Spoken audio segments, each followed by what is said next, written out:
Welcome to Interbay Stadium for our next round in the national tournament. Cole Weaver here in the booth sitting alongside Cale Spence. Got an intriguing matchup today. Both underdogs for the first matchup a couple days ago here at Interbay Stadium. We'll start off with United PDX out of Portland. It's been an interesting run for their season so far. They ended up finishing second in the Northwest Division with 10 wins, 3 losses, and 2 draws. Consistently throughout the season, though, they've had an extremely solid defense, .67 goals conceded per game, and only conceded 2+ goals one time throughout the entire season.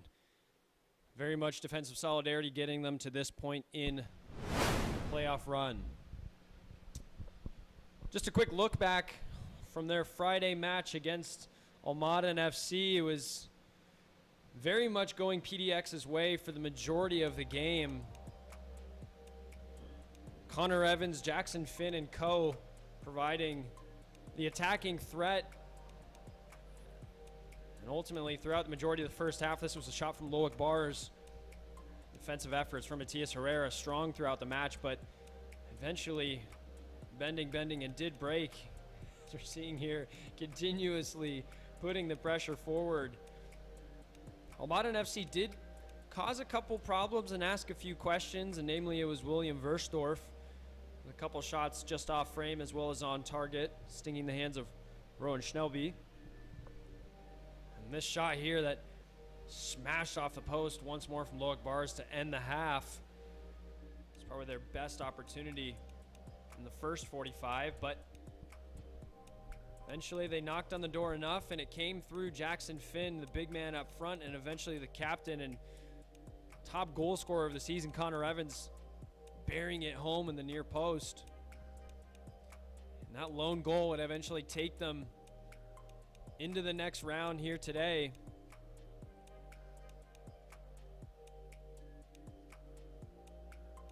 As they continue to put up a strong defense and got another clean sheet on the season. Now their opponents, Project 510, second place finishers in the NorCal division. Very strong season throughout the course of this summer league. 10 wins, 4 losses, and 1 draw. Sitting on currently 6 straight wins with 18 goals scored along that period. And again, it's very important to note they have 4 players who have made their professional debut for the Oakland Roots USL Championship side. Their match was faced up against the 2023 defending national champions, Ballard FC, here at home. And the majority of this match, it was all Ballard. The 5-1-0 really had to be strong defensively. Richie Amon was a thorn in the side consistently, and this was the opening goal of the night. Luke Hammond providing a fantastic service. Peter Kingston on the end of it. And it looked to be going all Ballard's way as they started strong and maintained momentum, but Project 510, credit to them, they really maintained their consistency as well as their game plan and was able to cause some problems, namely through Gonzalez, as we're seeing here, a couple fantastic strong strikes into Charlie Lamphere. They continuously gave opportunities, though, for Ballard, and at the end of it all really couldn't capitalize in a way that they might have wanted. Richie Amon was a thorn in the side. This was a golden opportunity, and it was a fantastic save in the end by Edwin Rodriguez, who kept his side in the game. And as we're seeing here is the big man Mejia rounding Richie Amon to provide the service, but once more Edwin Rodriguez up to the task and keeping it to just a 1-0 deficit. Again, this is likely going to be a very important member for today. Gonzalez, very willing to take on shots from distance. Had to keep Charlie Lamphere on his toes. Julio Martinez dancing through pressure and forcing another save from Lamphere. The momentum continued to swing back and forth between these two sides, but eventually, once more, Gonzalez in the thick of it, providing a very clear-cut opportunity, makes its way out to Juan Sanchez, who drops it to the center of the box, and eventually it was Jude Stone, as we're going to see here in a moment, starting for his side tonight, putting the ball away and getting 5-1-0 level. And as the match continued, Charlie Lamphere is beat once more in the dying embers of the match. Heartbreak again for Ballard, but fantastic finish for the 510 as they enact their revenge from the reverse fixture of these two sides 2 years ago to make their way to this match here this afternoon.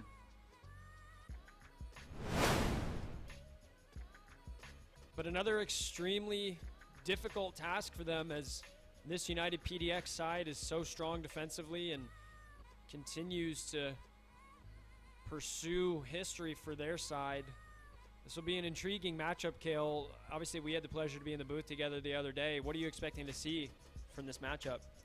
Yeah, thanks, Cole. It'll be a good matchup. Two strong teams coming out of strong divisions, so it'll be a very close contest. But like you mentioned before, the PDX defense has proven to be very, very solid all season long. And obviously, we saw some crafty players from 510 that in the end broke down Ballard FC the other day, so it'll be a good matchup of crafty attackers versus a solid defense. Yeah, without a doubt, and I think mentality is something very important to mention for both of these sides. United PDX holding on to a 1-0 lead throughout the majority of the match and keeping the clean sheet. There's something to be said there as the defense is coming into this match with high hopes, and then on the other side with 510 coming back from a 1-0 deficit and putting 2 on the board late in the match. Both of these teams should feel pretty good. How would you see those factors in gameplay really affecting today's game? Yeah, it'll be very interesting to see how it plays out. I think that in some stance we've got a strong offense versus strong defense, but at the same time there's going to be heavy legs involved after having played on Friday and some rotation going on 510's side and potentially on PDX's as well. So it'll be a contest to see who's got the stronger roster overall. It's not just going to be decided by the starting 11s of both sides. Yeah, without a doubt. Well, we're about 2 minutes away from kickoff here, so stay with us. Next upcoming will be the team walkouts, team announcements, as well as national anthem. And then we'll have the beginning of the first 45 here at Interbay Stadium. Stay tuned. Appliance selection. The knowledge that we bring on behalf of the sales staff, you're going to get the right answer and an honest answer from the beginning. We can provide them with any price point, and they get the same great customer service no matter what it is that they're looking for. And with Albert Lee, we have basically every brand available, and we're not just trying to sell a product, we're selling what meets your needs. Albert Lee, the original appliance experts for over 8 decades. Shop online or in-store at one of our 6 locations. Hi, I'm Christian. I'm Austin, and this is Never Have I Ever. Never have I ever broken a bone. I missed a header, and the ball went by and hit my finger. 2 minutes later, I was like, why does my hand feel weird? And I looked, and my finger was pointed sideways. My pinky doesn't close because I broke it playing wiffle ball with tape. So I thought it was super cool to try and catch it all the way back. And I didn't catch it, and I fell, and I landed on my finger, and it was backwards. Wait, so you missed the catch? That was the worst part. Never have I ever dropped my phone in the toilet. I haven't dropped my phone in the toilet, so I had an iPod Touch, and I took my iPod Touch 5th generation into the hot tub, and that was the worst day of my life. I lost my Clash of Clans account, too. Never have I ever fallen asleep in a team meeting. Well, I have. When? Actually, this is too incriminating. I can't say.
both of these teams will look to pursue greener grass in later stages of this competition.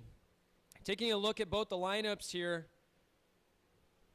we'll start with United PDX, a rather unchanged lineup as comparative to 510. We'll get to them in a moment, but in goal remains Rowan Schnelby, an unchanged back four of Anthony Godinez, Ryan Ludwig, Michael Hatcher, Mo Mohammed. A midfield trio looking slightly different than the match on Friday. Connor Evans, the captain and the goal scorer last time out. Jackson Finn, the large striker, making his way a little deeper into the pitch this time alongside Sean McDowd. A front three of Loic Barnes, Alexander Ward, led by Alex Harris, who made a substitute appearance and was very much a danger for the opposing side. For 510, a little bit of adjustments here. In goal remains Edwin Rodriguez, who had a very fantastic performance last time out against Ballard. Roberto Gonzalez, Samuel Vitita Huesa, Emilio Martinez, Thomas Camier, the captain, and Jacob Heisner for a back five. Very interesting to see what that layout looks like. A midfield four of Juan Sanchez, June Stone, one of the goal scorers last time out, Javier Bedoya Vera, as well as Lee El Masnawi. Eric Duncan leads the line up front, the big man.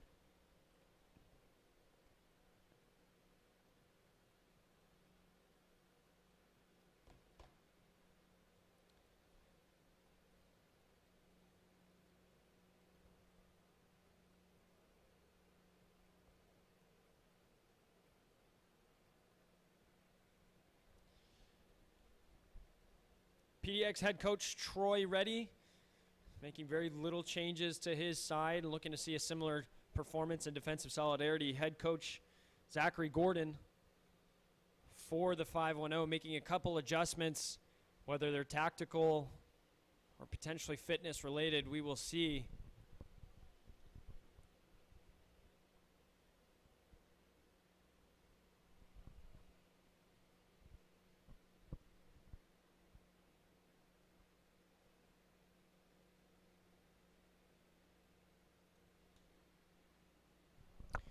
Center referee for this evening is Christopher Calderon.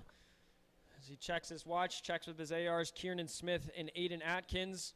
The whistle is blown, and the clock begins to tick. Which one of these two sides will continue today? We need a winner. Overtime and penalties in the cards if it's not decided within the first 90. But with a full week of rest before the next match in this tournament, both teams will be ready to put everything out on the field. Early on, we see Rodriguez with a long ball directly to Duncan, who can't quite collect. Mo Mohammed getting a good toe in, but 510 maintain possession through Heisner on the near side.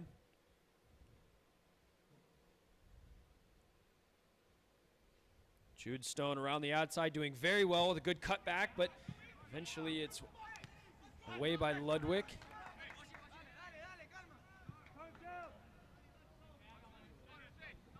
That's a good start here from 510 Cole. I think we might see the defensive nature of PDX's play. They might just sit in a little bit deeper, and 510 very technical, very strong on the ball. They might keep possession, knock it around, especially in these first 10 minutes.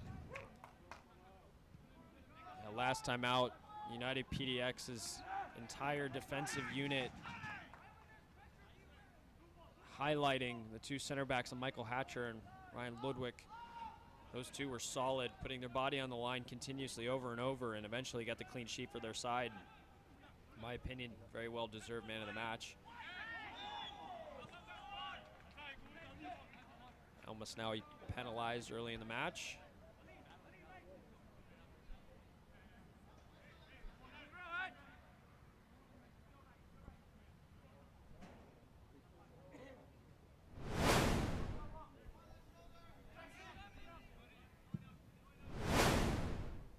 Long direct ball to the head of Jackson Finn, but no runners in behind off of him. It'll be interesting to see tonight, Cale. It's Harris who came in the second half for PDX and posed a very significant threat in behind with his pace. Jackson Finn was the one leading the line for the majority of the game. Very two different players. Jackson Finn, large in stature, very good on the ball, very good at hold-up play. Harris not as large, very strong, but mostly known for his pace. We see a little bit of adjustment for PDX with Jackson Finn looking to sit a little bit deeper and Harris leading the line. Mo Mohammed, as he has done throughout the entire season, driving very well, looking for Finn centrally.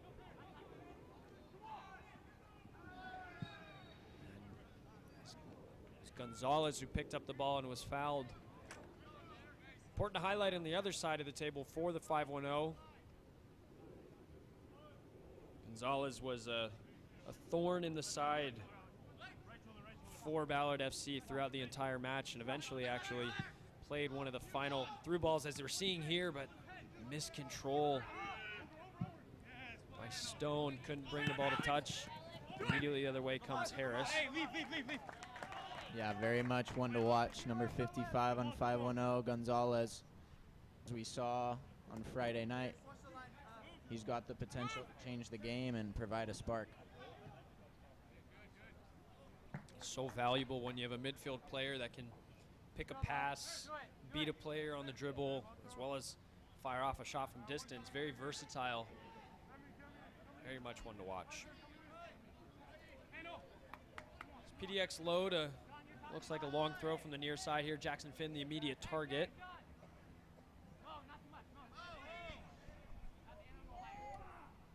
Ball travels well inside of the 6, and as Michael Hatcher got ahead to it, but can't redirect on frame goal kick. Some big guys at the back. They've got height on their side. They might, being a defensive team, possibly look to a set piece or a long throw to give them the difference tonight, but time will tell. Camier, the captain. Long ball straight forward to Duncan. Camier, one of the players that's made his professional debut for USL Championship side, Oakland Roots. His level of experience and professionalism likely very valuable at this stage in a tournament. To see how he leads his side as he's wearing the captain's armband as well.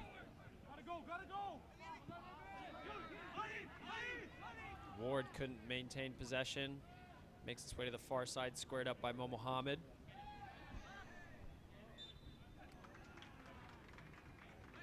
Sanchez eventually fouled.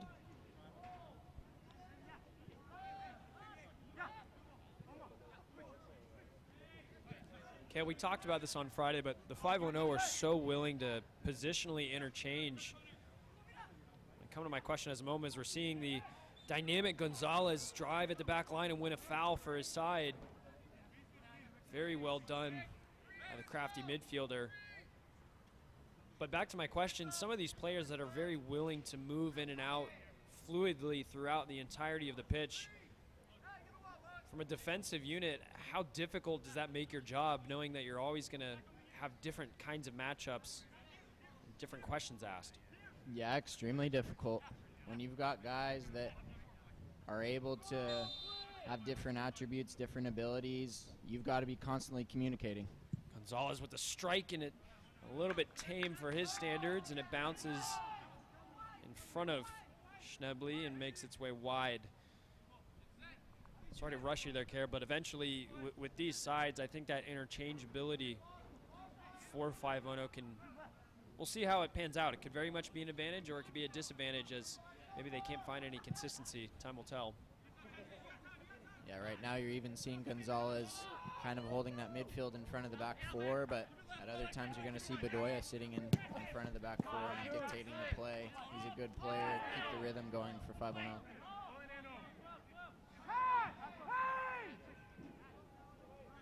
Hatcher looking to spring the first real set of possession for the Portland side.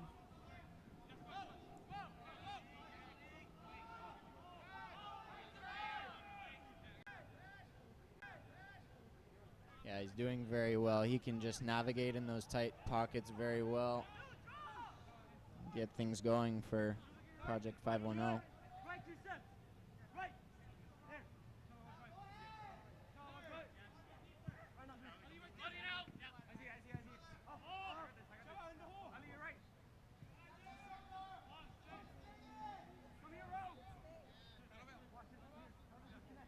Schnebley bringing the ball forward. Looking to build through Ludwig and captain Connor Evans with a great ball directly over the top. Jackson Finn first time, and he buries it! What a finish. Something out of nothing. It comes from the captain, and the big man Jackson Finn steps up for his side. 1-0. Well, that's such good technical execution to be able to lob the goalkeeper. On addition to having the vision to see the goalkeeper kind of in no man's land coming halfway off his line. But what technique. Connor Evans in the center of it once more. He's been the architect of so many goals throughout this season, and this time he's the creator, not the finisher, but credit once more to Jackson Finn. Stayed composed, kept his eyes up, saw Edwin Rodriguez in no man's land, as you mentioned, Kale, and just slots it home, no chance. Kale, we talked about this slightly before the match, but it's one of those, would you rather come into this game having clawed your way back from a 1-0 deficit against the national champions, as 5-1-0 had done, or would you rather be the PDX side who hasn't conceded a goal yet and has been very defensive in their efforts? 5-1-0 will have everything to play for here, and a very similar script to last time out. Yeah, and both teams continuing the script that they laid on Friday.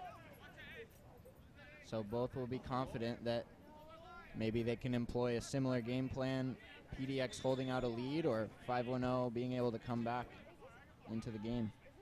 Looks like a little bit of training ground routine. The ball eventually makes its way central, but doesn't really come to anything. Eventually, Camille, the captain, on the half turn is Stone. A little bit of a scramble.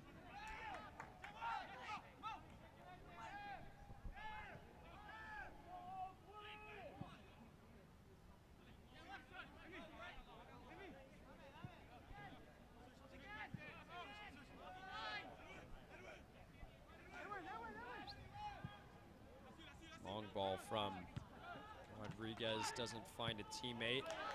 Header straight over the top, and Jackson Finn gives chase once more. Can't get it on the end.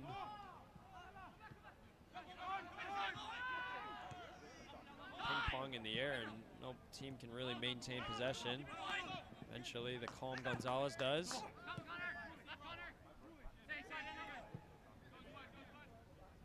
Cole, you brought it up with 5-1-0's line of confrontation. I do think it's interesting that they're sitting off a bit when PDX has the ball at the back, because PDX very much is looking to expose 5-1-0 in behind. They've got lots of pace and lots of size, so if I'm the coach personally, I would like to get some pressure on those long entry balls, because those are definitely causing lots of problems so far for 5-1-0. It's well put, Kale. Last time out with PDX, we didn't see much possession through the center of the park. It was very direct and over the top. And often the solution to stemming the problem with some of those issues is, as you mentioned, putting the pressure so this type of ball can't happen. But as we see the replay here, fantastic work from the duo. The precision to pick out the pass and the composure to just loop it over the keeper. Never in doubt.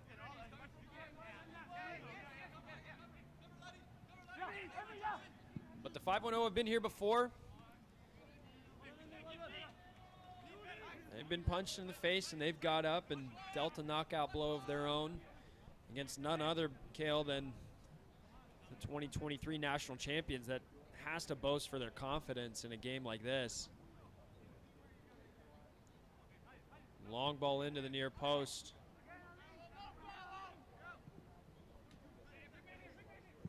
It's Heisner once more, can't get his service off a second time. Captain Connor Evans wins a very vital free kick for his side, relieves a little bit of pressure.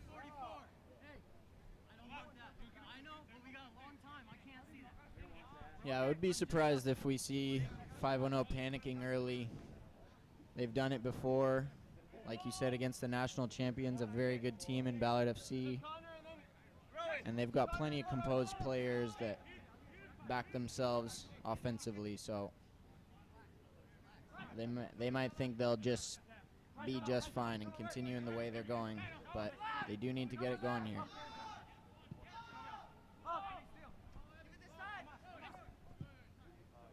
Evans back to his goalkeeper, Schnebly.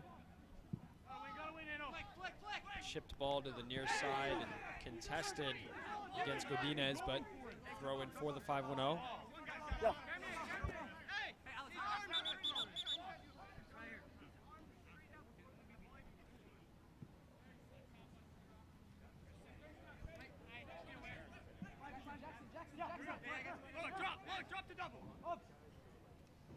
Direct to the forward, Eric Duncan, already causing problems with his size. Barrels his way through and wins a free kick off of Godinez.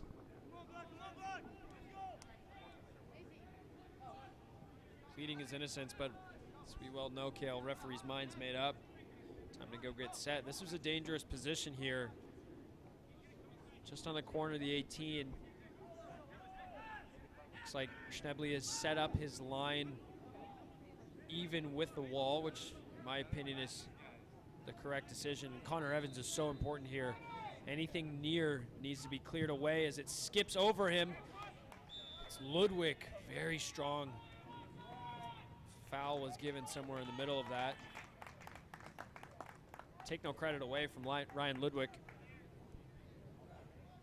who we highlighted as being one of the key members of this defense. Him and Hatcher have been immense throughout the course of this season.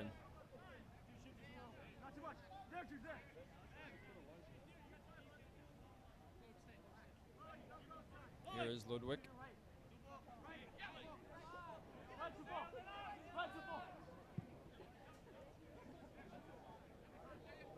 Evans. Hatcher into Mohammed. Ward with a good touch, fouled in the process, but PDX continue to build. Referee looks like he's going to bring it back, and he does. And we have our first yellow card of the game shown.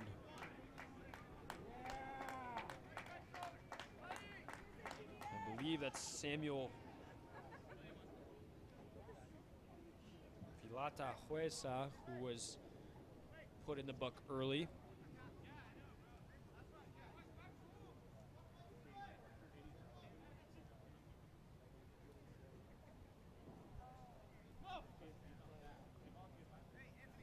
Captain Connor Evans standing over this. Very clear intentions. Put the ball in the box.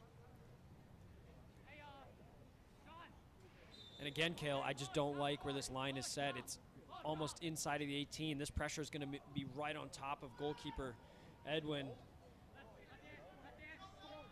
Rodriguez, but 5-0 doing well to push the ball away through Heisner. Now they're having to deal with likely a long throw. Yeah, PDX is just going to want to keep this pressure in 5-0's end. They've got, like we said, lots of aerial threats in the box.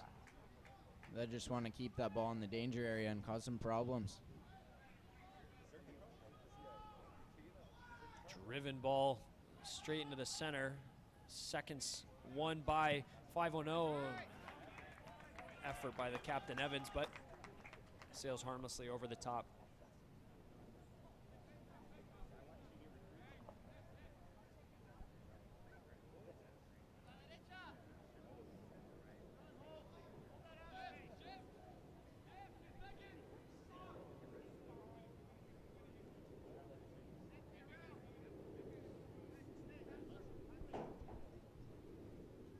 Rodriguez looks to go long.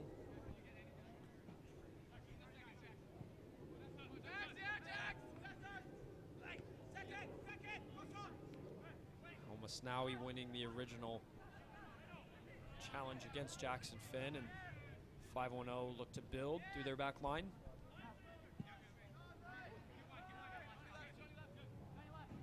Martinez with the ball direct over the top, looking to find Sanchez. Deflection of Mohammed's clearance, and PDX will restart with their throw.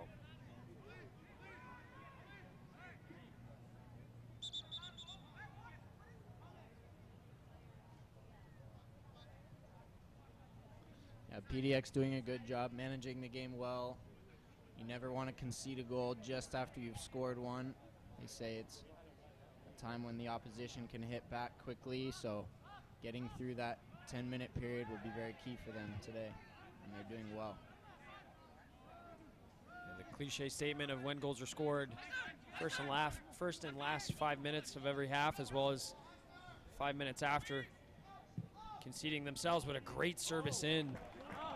Well dealt with by Mo Mohammed and eventually away by Ward.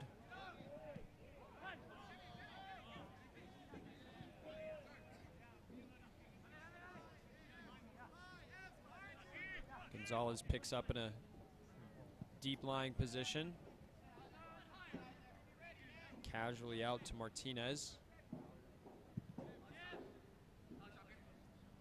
Heisner. Stone didn't get anything on the ball, and throw-in goes the other way.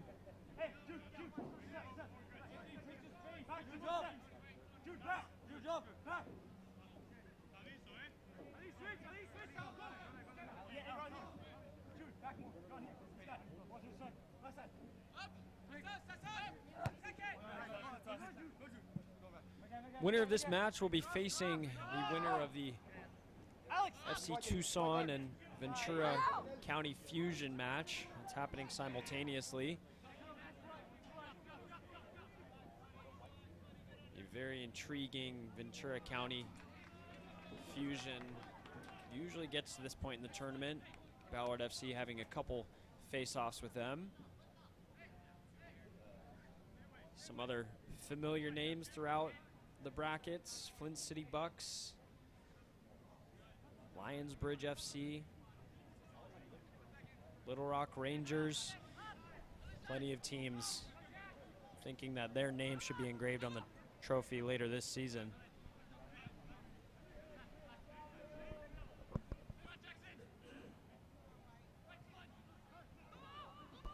Good interchange by 5-1-0 here. Gonzalez, the slide pass, slip from Duncan. Can't help out his side, and Harris gives chase. Ever willing runner. Duncan once more finds a Stone in plenty of space, sizes up Godinez. Overlapping runner ignored. Eventually finding the ball more centrally, and it's El Masnawi who goes down quite soft. Has to be said, felt a little bit of contact and just made his way to the deck. Never really a penalty shout. Yeah, that's better from 5-1-0 though. Setting a quicker tempo, dunking, spraying the ball out wide. That's what they need to look to do more of. In these past few minutes, it's been a little bit slow and makes it easy for that PDX back line to just shift across and make play predictable. A little bit disappointing from El Masnawi, as he was in a very good pocket of space, but just decided to tumble over too easily. Nevertheless, here is Gonzalez, finds El Masnawi once more, cuts in on side of his left foot, onto his right. Oh, clear-cut opportunity, hands in on his head as he drags his shot wide. Two opportunities in the span of a minute. Great opportunity there. Does well to chop the defender right in top of the box. He'll want that one back. Have to make the keeper work in that space. Let off Schnebley way too easy. And here come 5-1-0 once more as a casual giveaway from the captain. Duncan on his right foot finds Stone, the goal scorer from last time. One more time, it's El Masnawi once more, and for the third attempt, he puts it away.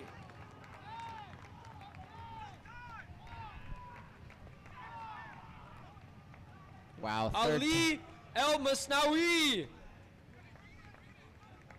Credit to you, sir. If you don't succeed once, try again, and that's what he has done. And on his third attempt in the span of 2 minutes, he has beaten Schnebley and got his side level. 25 minutes on the clock. What a fantastic finish. I love what he's done there. like you said, Cole, one or two opportunities just before. The one before on the top of the box, maybe he tries to put a little too much pace on the ball, too much power, and that time he elects to keep a composed head and just slot the ball with the inside of the foot into that top right-hand corner. Great goal. 5-0 once more, clawing their way back from an original early deficit. But I'd say almost more importantly, United PDX have conceded, something that is extremely rare for this side to do. As again, they've only conceded 2 goals one single time this entire season. Will today be the second timeout, and will they have the firepower on the other end of the pitch to move on in the tournament? That's some defensive record, isn't it? In a strong division. It's incredible. And that one game was actually not against Ballard either. So do a little bit of digging to remind myself who it was against. Harris on the far side winning a corner kick for PDX.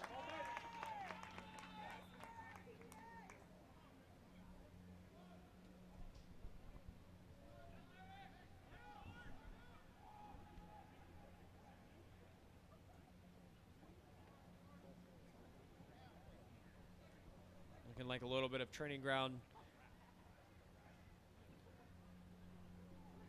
routine activities as a very crowded 6-yard box in swinging left-footed service makes its way all the way to the far post. Hatcher somehow keeps it alive. I think he was actually offsides on the attempt from Ward.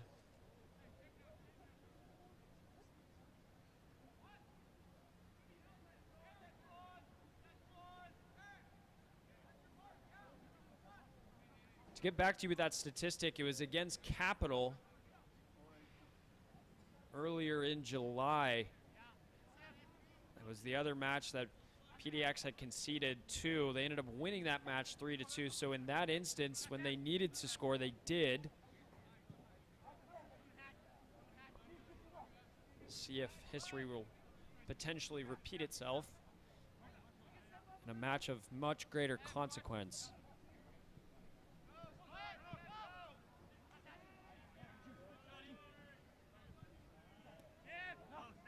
Camier, the captain. Martinez. Camier once more. Al-Masnawi, the goal scorer, back to his goalkeeper.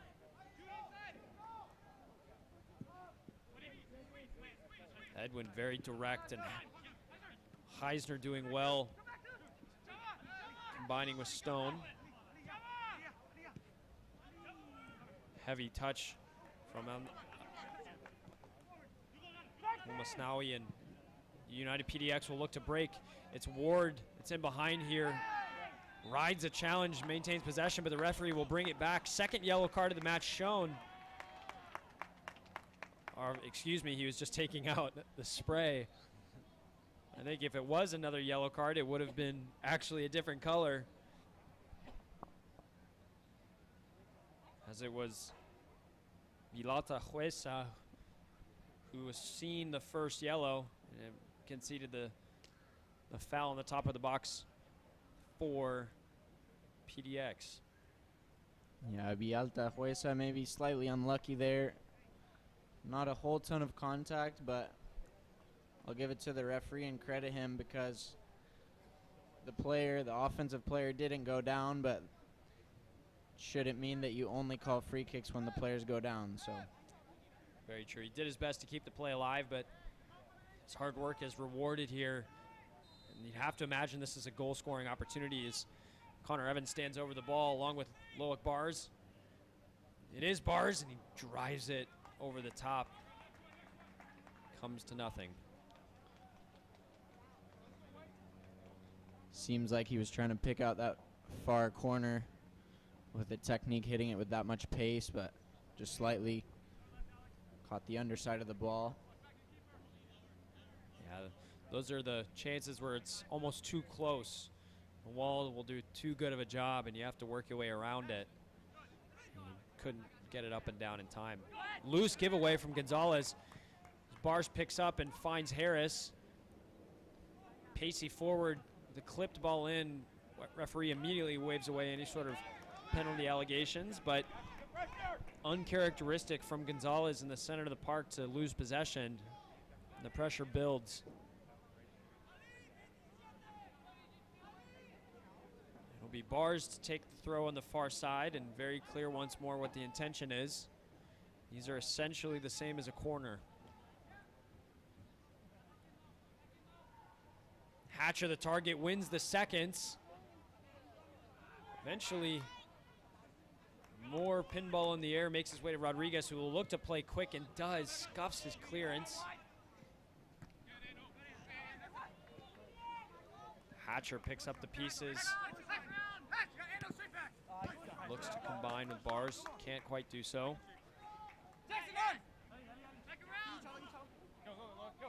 Ball over the top, Jackson Finn giving chase. Falls to Harris, clean feet, gets his shot off, wins a corner. Kale, this is a good spell of possession for PDX and good response. Yeah, it must be said, I would like to see the 5-0 back line maybe dropping off slightly more. It seems like it's a little bit too easy for PDX to drop clip balls in behind or long throw-ins like we've just seen. And that's what they're going to look to do. That's their strong suit. Talked about the size advantage, and we're seeing it beneficial here. We'll see if it'll ultimately pay off. Service, a little bit of a scramble, falls kindly for Rodriguez. Surveys his options. Likes to slow the play down. Yeah, good choice there. As 5-0 is under it a little bit these last few minutes. Strong challenge by Godinez. Puts Stone in the dirt, but play goes on. His fantastic run around the side from Harris. And a great challenge in the end, but it falls to the captain. More heroics from the back line of Camier. And eventually the play will stop, and this time PDX. Frustrated, the referee doesn't let the play continue. Mo Mohammed expressing his dismay, but is awarded a yellow card for his words. As a head coach, you hate to see that. And Mo Mohammed continues. The referee walking his way.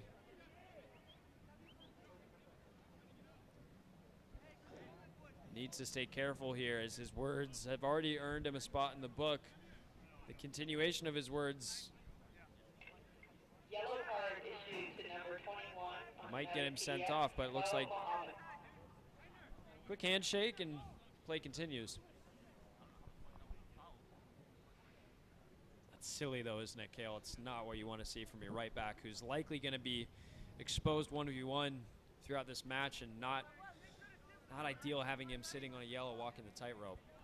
Yeah, absolutely. Silly yellow card, and always makes it so much harder as a fullback that now you have to think about in the back of your mind that you've got to be super safe, and just one slight mistimed challenge can see off the pitch. So silly, like we said.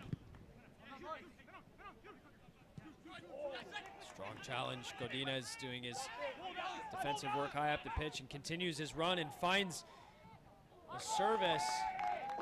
A couple ricochets and it makes its way unlucky for Godinez. 5-1-0 restart goal kick. But Kale, I think if I'm head coach Zachary Gordon from the 5-1-0, I would want to get Roberto Gonzalez on that left side sized up against Mo Mohammed. He's been their most technical, direct dribbler, and he's so elusive on the ball. You'd have to expect him to be able to get behind him, and a red card can immediately change the dynamic of this game. Yeah, 100%. Looks like Gonzalez, for a while, has been in a central role. Might see him shift out wide, but I also want to see them involve Duncan a little bit more. Their center forward, he's good at connecting their play between the midfield and the forward, and seems like 5-1-0 right now is playing a lot through the midfield and trying to break lines in that sense. Very patient build-up, as they elect to continue to build.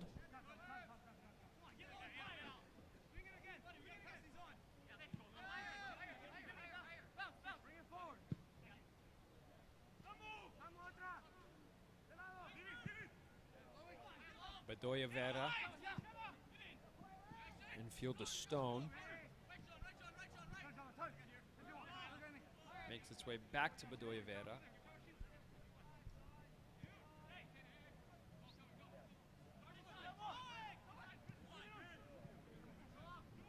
Gonzalez. Beats two, but can't beat the third. Jackson Finn, but like a magnet, it makes its way back to him.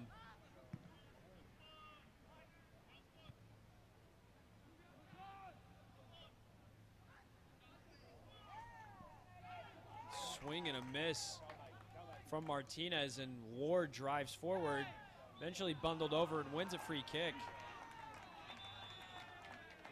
And another yellow is shown, it looks like again for dissent verbally. This time it was Javier Bedoya Vera. Another silly booking. Seems as though the referee's taking the approach that we've seen at the higher levels in the Euros this summer. Any sort of surrounding of the referee looks to be an immediate booking. Center referee Christopher Calderon, our officiator for this evening. His assistants Kiernan Smith, Aiden Atkins, and a fourth official, Matthew Connolly. So far, would you say he's at least been very consistent? I think that's all we really ever asked for as players, spectators, and fans. Yeah, I think he's done a good job so far. This is likely going to be a pretty spicy matchup, especially if we maintain this level score line. PDX will look to change that. This time it's the captain, Evans, with his far post service. Hatcher almost getting to the end of it. Jackson Finn does. Godinez puts it back in the mix, but straight to the goalkeeper. He's got Sanchez in plenty of space if he can find him. Seems like he just took a little bit too long, and Mo Mohammed deals with it just fine. Yeah, from a goalkeeper's perspective, Kale, I would like to see if Edwin Rodriguez is going to play that ball, he needs to do it much faster. He's getting off his line quick. He's surveying his options, but then he's taking a couple seconds just to evaluate whether or not he wants to play it. If he's going to do it, he needs to play it much quicker. Yeah, and he seems to have done it several times now already, which I almost think goes against the strong suits of 510. They're very technical and seems to be able to circulate the ball well around PDX if they just play to feet and keep the ball moving. So maybe a decision that he might look to change slightly, playing a little more short. I'd have to agree. They definitely don't have the height advantage throughout the entirety of the team. Eric Duncan really being the largest threat. Wayward cross by Gonzalez. PDX will restart with a goal kick.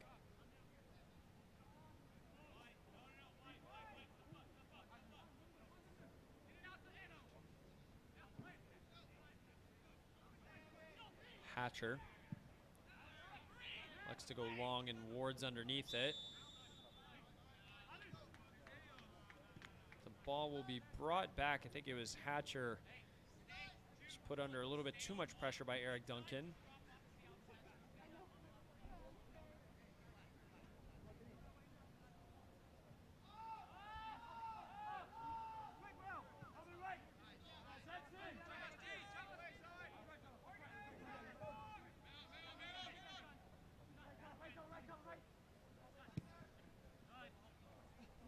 Dowd over the top. First time we've really talked about him this evening. Much more of a defensive-minded player. It's usually what you want from a sitting six. Just go about the park doing your duties without too much fuss. But I think that also goes to show the style of play that PDX look to have. They don't really play through their midfield too much. So we see essentially a front line of 4. Center backs look to build and maybe find their captain, which will likely go fairly direct. Yeah, it is interesting. I noticed that from early that so much space in that midfield, both offensively and defensively in transition, that PDX leave there, which could leave them to get exposed, but also poses that threat that they're going to look in behind and almost a 4-on-4 or a 4-on-5 matchup with their forward 4 attacking players. Well, equally, like we talked about earlier for 5-1-0, and the position fluidity, same can be said for United PDX. Oh. Duncan penalized, but it was a late call by the ref. And Kale, I think you and I both had the same reaction. It looked fairly clean to me. Yeah, I think from our angle, we might have had a better angle here. It looked like he tipped the ball, but referee saying maybe he went through the back of the player first, which is fair enough. Well, Mohammed adventuring forward as he does so much this season, puts in a fantastic ball. There's Loic Bars, who got a toe to it in the end and couldn't redirect on frame. It's going to have to work his way back for defensive efforts here as Rodriguez plays quickly through Heisner. Duncan on the half turn and wins a free kick. Game's opening up just a little bit here. 41 minutes played. Yeah, Heisner taking a big chance there, letting the ball run across him as a fullback. You never quite know for sure what's over your shoulder. A winger nipping in on the far end, but he lucks out that time. Without a doubt, definitely a flashpoint. We'll look at tactically at halftime. If you're joining us late here, it's United PDX against Project 510. Both of these teams were 2 seeds as they entered the national tournament, both with an upset victory against Almaden FC and Ballard FC on Friday evening. Mikhail, as you and I both know very well, in tournament style play, anything can happen. Sometimes those underdog status quos go out the window when the whistle is played and the ball starts moving. There's definitely no underdogs or favorites here. This is a very even matchup. Gonzalez looking for a cheeky pass behind, can't connect with Duncan.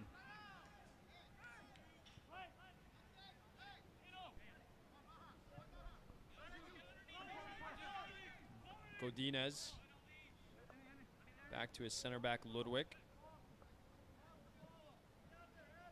Okay, look how wide open this midfield is. You'd have to imagine some of the 510 midfielders, particularly Javier Bedoya Vera, who's sitting in front of the back line, might just be looking around feeling like, do I need to be here? Am I in the right position right now? Because he hasn't marked anybody for the last 30 minutes. Yeah, it puts an interesting question in the minds of the 510 midfielders.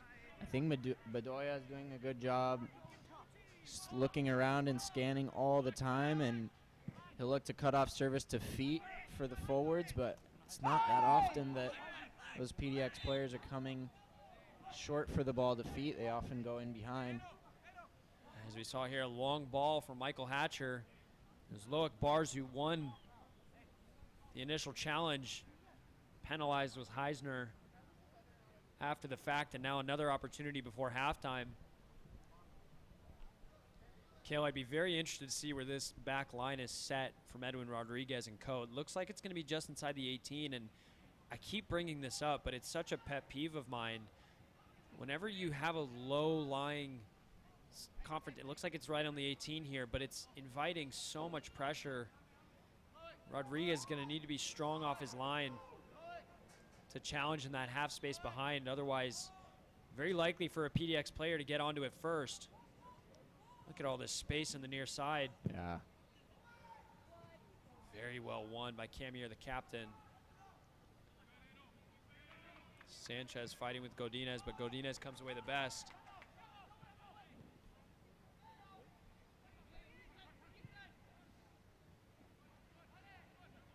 Ward under a little bit of pressure. Back to Hatcher.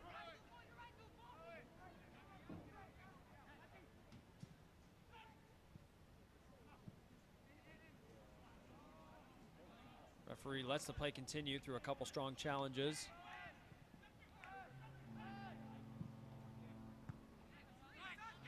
Masnawi, the goal scorer, doing his defensive duties. Duncan helping the ball forward. Stone giving chase, but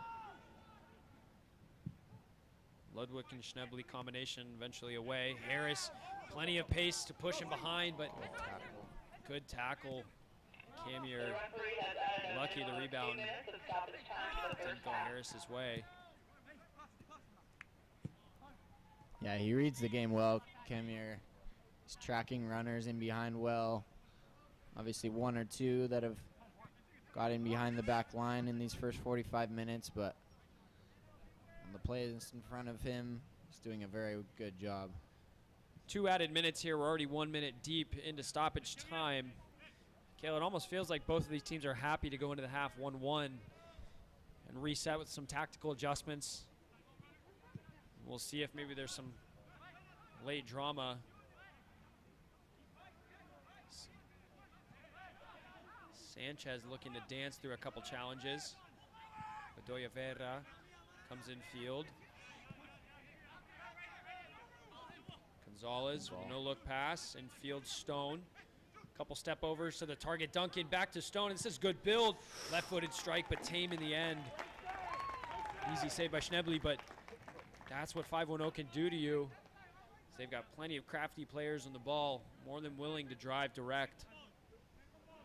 Yeah, and these crafty players finally able to find Duncan, who's just going to set the ball off for them for a shot. Halftime whistle is blown, and 2 very well-worked goals. First by Jackson Finn with the ball over the top from the captain Evans. And it was Ali Ismaili, the second effort on his 3rd attempt after high-octane passage of play from the 510. We've got 15 minutes on the clock here for halftime. We can take a quick commercial break, and we'll look at some highlights. So we see Jackson Finn just burying his effort, catching Rodriguez off his line. This direct style of play from United PDX has caused problems for many teams. The combination of Connor Evans and Jackson Finn strikes once more. On the other side of things, it was El Masnawi puts his right foot through it, and fully stretched Schnebly couldn't get anything to it. Credit to him, as he had a couple clear-cut opportunities prior. Levels the match for his side, and both teams will be looking to come out strong in the next 45. So we'll be taking a quick break here, a couple commercials, and then Kalen and I will be having a quick conversation about what both these teams need to do to advance to the next round. 45 minutes played, 1-1. United PDX, Project 510. Be back with you shortly. Albert Lee has a huge appliance selection. The knowledge that we bring on behalf of the sales staff, you're going to get the right answer and an honest answer from the beginning. We can provide them with any price point, and they get the same great customer service no matter what it is that they're looking for. And with Albert Lee, we have basically every brand available. And we're not just trying to sell a product, we're selling what meets your needs. Albert Lee, the original appliance experts for over 8 decades. Shop online or in-store at one of our 6 locations. Hi, I'm Christian. I'm Austin, and this is Never Have I Ever. Never have I ever broken a bone. I missed a header, and like the ball like went by and like hit my finger. 2 minutes later, I was like, why does my hand feel weird? And I looked, and my finger was like pointed like sideways. My pinky doesn't close because I broke it playing like wiffle ball with tape. So I thought it was like super cool to like try and catch it like all the way back. And I didn't catch it, and I fell, and I landed on my finger, and it was like backwards. Wait, so you missed the catch? That was the worst part. Never have I ever dropped my phone in the toilet. I haven't dropped my phone in the toilet, so I had an iPod Touch, and I took my iPod Touch 5th generation into the hot tub, and that was the worst day of my life. I lost my Clash of Clans account too. Never have I ever fallen asleep in a team meeting. Well, I have. When? Actually, this is too incriminating. I can't say.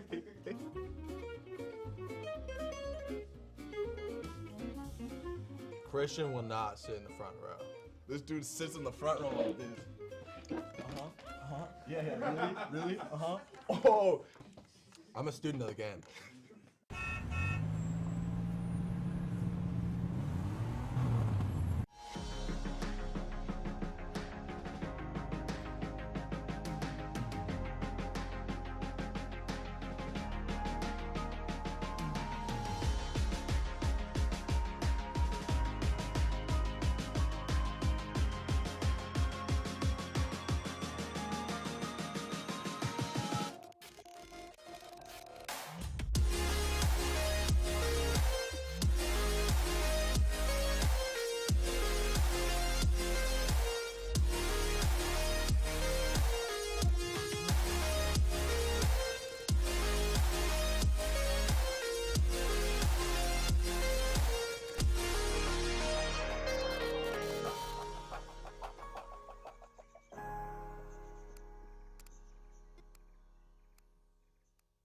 We've been here since 1939. Who can say that?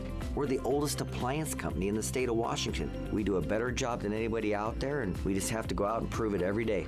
Albert Lee, the original appliance experts for over 8 decades.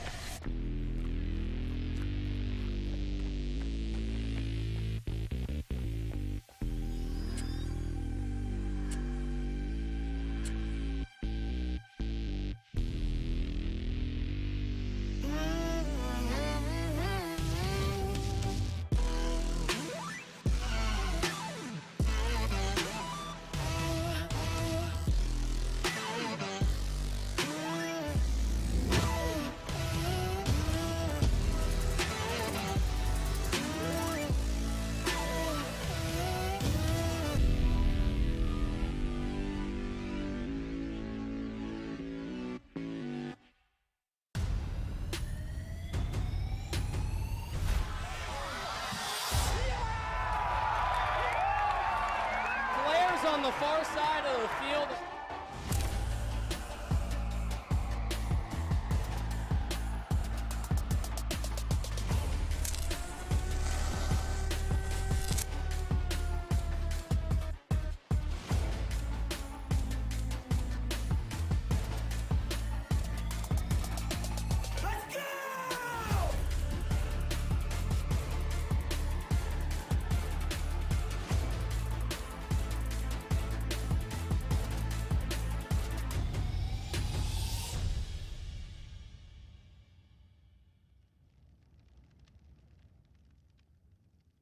There's nothing quite like an Albert Lee Appliance showroom. We're part of the community, and we carry over 90 brands and 11 exclusive brands you'll only find at Albert Lee.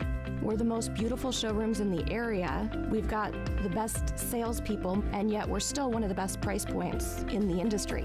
We are a family. We take care of each other like family, and we take care of the customers like family. Albert Lee, the original appliance experts for over 8 decades. Art is a celebration of our world and a crucial way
alongside Cale Spence. Been an intriguing first 45. We have United PDX sizing up Project 510, both looking to continue their pursuit of national glory. First 45, it was really back and forth, and the breakthrough came here from Connor Evans, the captain, with a great ball over the top, exposing the back line of 510, and Jackson Finn making no mistake, looping the ball over the top. Goalkeeper Edwin Rodriguez asking the question, why me? A little Balotelli-esque celebration there, but 510 didn't stay down for too long, as they had to do this very similarly just a couple days ago against the defending national champions. Omasnawi was a thorn in the side. He had a couple opportunities, and Roberto Gonzalez, as we pointed out, always in the thick of it. Here was the first real opportunity that Omasnawi had, and he pulls his shot wide. And eventually it made its way back to him, and he made no mistake on the third attempt and buried it past Schnebly and got his side level. And this was really a momentum shift for the 510, as they very much needed this to get back into the game. Obviously on the score sheet, but very much on the mental side of things. From there, not a whole lot too much to talk about. A couple yellow cards were shown for dissent, as opposed to any sort of reckless challenges. Here was an opportunity from Loic Bars, who doesn't make the most of it and puts it over the top. Jackson Finn, ever-willing runner in behind. And Harris, some very good piece of skill to bring the ball down, but nothing more than a corner. Was a little question for a PK there, but referee didn't see anything in it. Godinez did venture forward, but unlucky. Ended up conceding just a goal kick for his efforts. But Kale, in the next 45 here, what do both these sides really need to do to get the job done, and are either really happy with the first 45 on top of that? Yeah, if I'm manager of the 510, I think I talked about it a little bit in the first half, but if they're able to just drop their back line slightly deeper, could eliminate that threat over the top that PDX is consistently providing, and especially as there's not that many midfield options for the PDX to break down the back line in front of them. So playing a little deeper in the back, I think, could be a good call. And as for going forward for 510, I would say if they're able to pick off some of those balls over the top and quickly spring a counter, they've got tons and tons of space through that midfield. As for PDX, capitalizing on their strength and their size has been one that's been successful throughout their playoff run. So any sort of set piece or long throw-in has been good opportunities for them to potentially expose Project 510 here. Second 45 about to begin. I don't see any changes made, at least on PDX's side. Take a moment to evaluate the 510. It looks like it's the starting original 11 as well.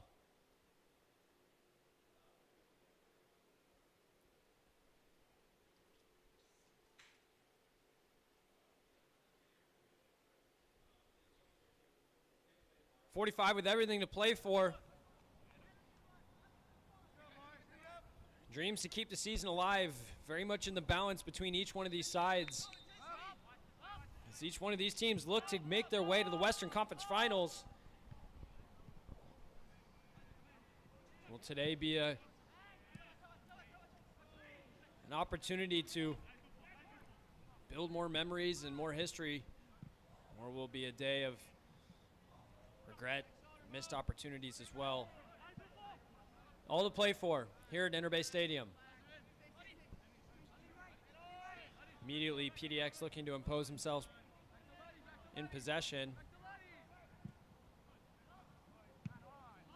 Camier away. A little bit loose from McDowd. Maintain possession through Godinez, who was immediately dispossessed. A little bit of an early back and forth.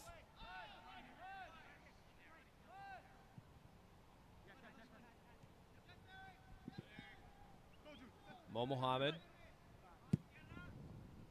fires it into Jackson Finn with a fantastic touch to Ward. Ward looking to beat his defender, and he does so very well. Does he have the pace to keep the distance? But eventually, very good recovery effort by Martinez. First corner kick of the half goes PDX's way. Yeah, great recovery.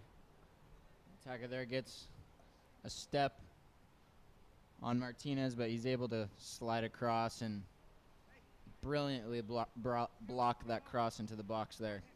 Corner to PDX. Last-ditch effort as Loic Barrs stands over this. Left-footed service right on top of the goalkeeper. He does come to collect, and he does so well. Likes to go short. We talked about that in the first half, Kale, as Martinez went long Rodriguez went long a couple times. But we talked about the strengths of 510 in their possession. I think that was a good decision in the end. Duncan spun off the ball, wins a free kick the other direction. Yeah, glad to see goalkeeper Rodriguez electing to play short here at the start of the half. I just think that's 510's strength, is keeping the ball with the ball on the ground, and they're such good players on the ball that I think it suits them, especially early in a half. You want to get into an early rhythm. We're seeing the line for PDX here just outside the 18.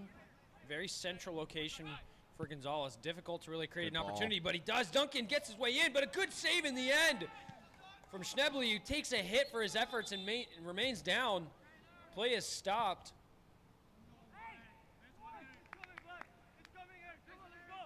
Gonzalez with a cheeky dink over the top, and it was Duncan who broke free and got a toe to it, but so did Schnebly, and again, it looks like he got hit in the face for his efforts. Yeah, that's just brilliantly clipped into that corridor of uncertainty just behind the back line that PDX put into place. Duncan does a really good job bringing that ball down, but can't quite get the purchase on the finish that he might have liked, but it's a great save nonetheless. Brave goalkeeping, putting his body on the line, keeping his side in the game.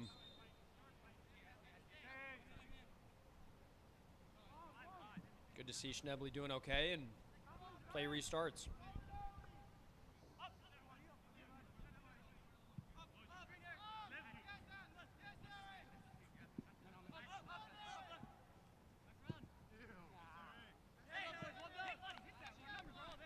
Hatcher going for a little bit of an adventure, and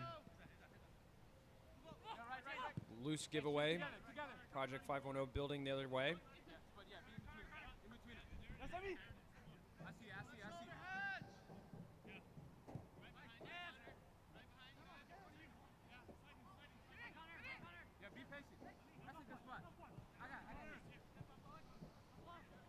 Almasnawi, classy touch to the far side. Now it's Martinez.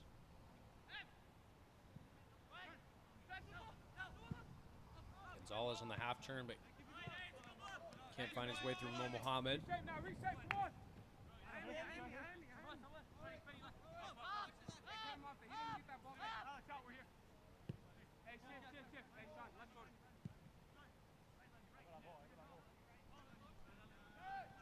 Bedoya Vera, back to the captain, Kemir.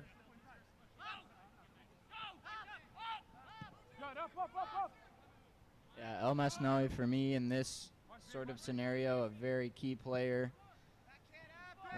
When the rhythm of 510's play starts to slow down, he's able to make a quick darting run in the midfield, check in for the ball, and kind of up the rhythm, up the tempo, see if he's able to break down PDX.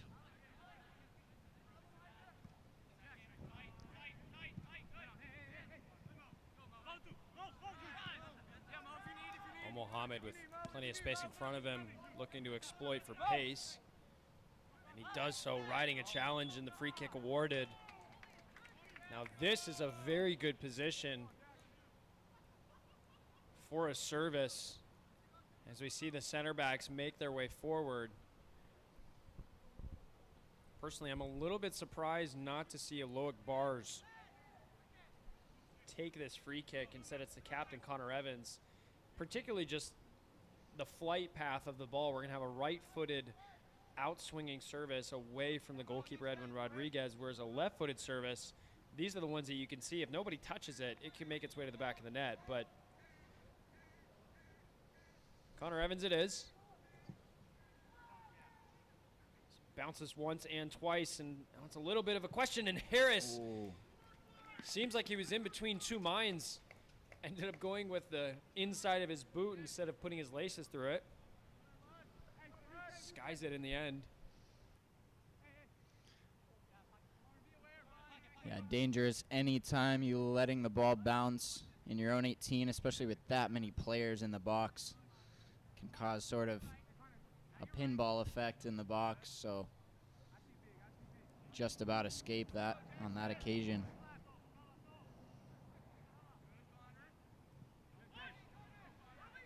.510 build once more. Direct and very well won by Heisner, but Duncan couldn't win the seconds.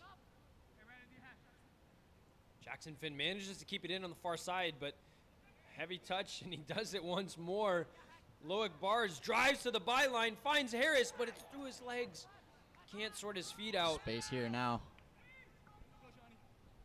Gonzalez makes his way forward. Duncan's offering his service behind. Now it's Stone isolated against Mo Mohammed. Duncan with the layup to Gonzalez. Hits the deck, but no contact.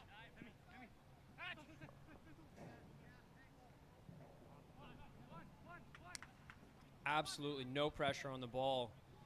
Goalkeeper Schnebley drives it to the far side for Godinez. It's half pressing, and you know, Kale, coming from a goalkeeper, when a team half presses you, you love it because you have all the time in the world, you have plenty of options to pick from, and you can easily pick apart a press. So right now, there's absolutely zero pressure on the back line for PDX. In my opinion, if they're going to decide to press, they need to go all out, or they need to sit and pick their line of confrontation of where they want to go. Just looks like they may have settled into that. Yeah, it's a good point, Cole. I think they want to start to close them down right around here, maybe 40 yards from their own goal, as we see a wayward pass. Possession foregone, and Godinez makes his way backwards and does end up doing defensive duties. Gonzalez had plenty of space and maybe picked the wrong pass.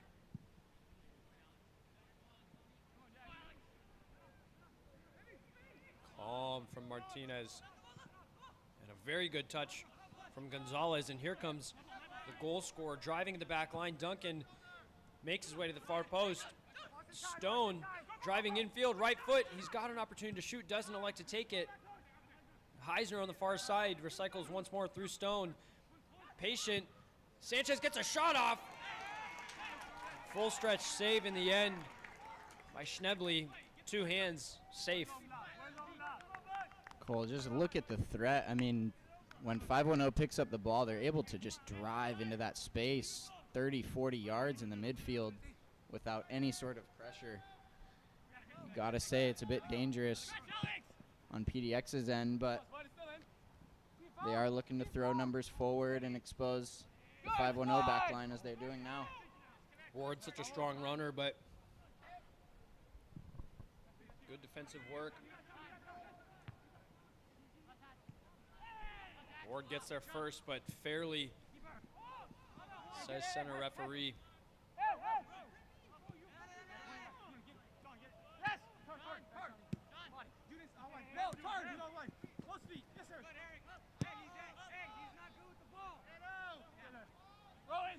Getting to the point where it looks like some substitutes are making their appearance soon to be known.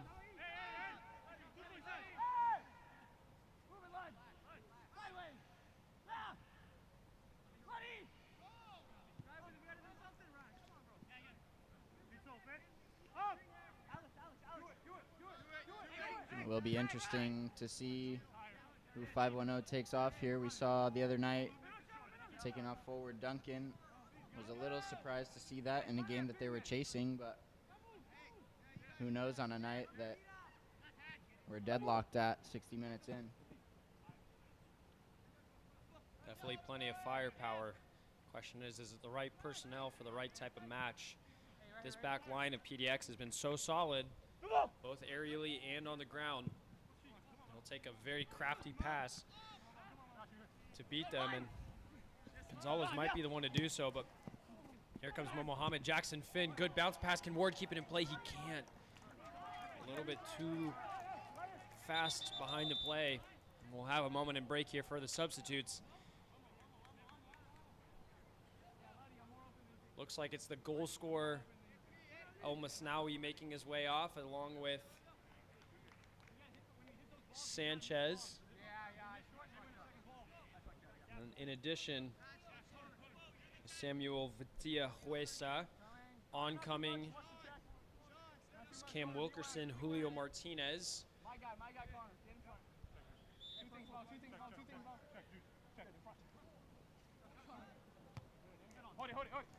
Once we'll get a number confirmation, we'll confirm the third substitute.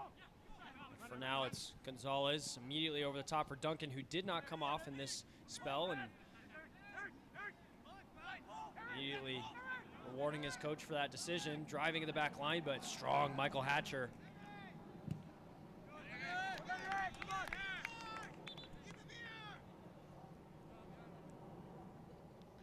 The third substitute was Ilya Alexeyev here on the near side, number 40. Interesting to see El Masnawi coming off. I thought he had a fantastic match tonight and also did very well on Friday night against Ballard FC, keeping the ball moving for 510. So who knows, maybe injury or heavy legs after playing so many minutes these past 2 days.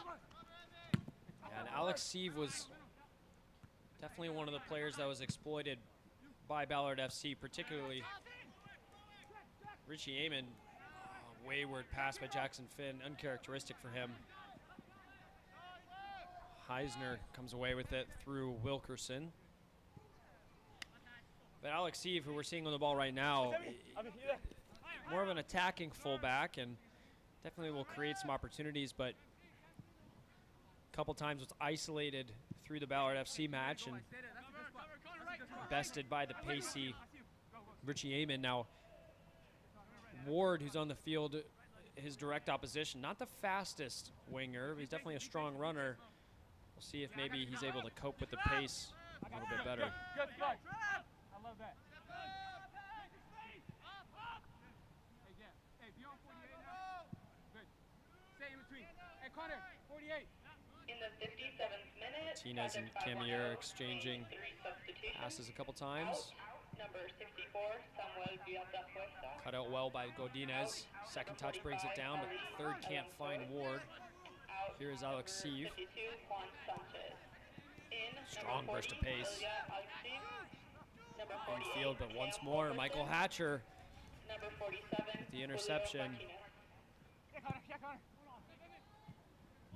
Martinez, good block against Harris, but high-level pressing proving to be profitable as Harris, great infield touch on his left foot. Can he finish? He can! Buries it on the near post. Edwin Rodriguez is beaten for the second time today.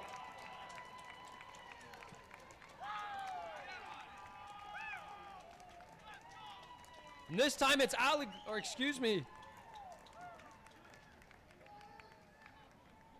it's Alex Harris this time, the substitute in last match. Came on and posed significant problems against Almaden FC and was awarded with his efforts with a start tonight. And this is a fantastic passage of play as he drives in field. Defender has no option other than to foul him, elects to let him go. And he makes no mistake to slot it near post. 2-1.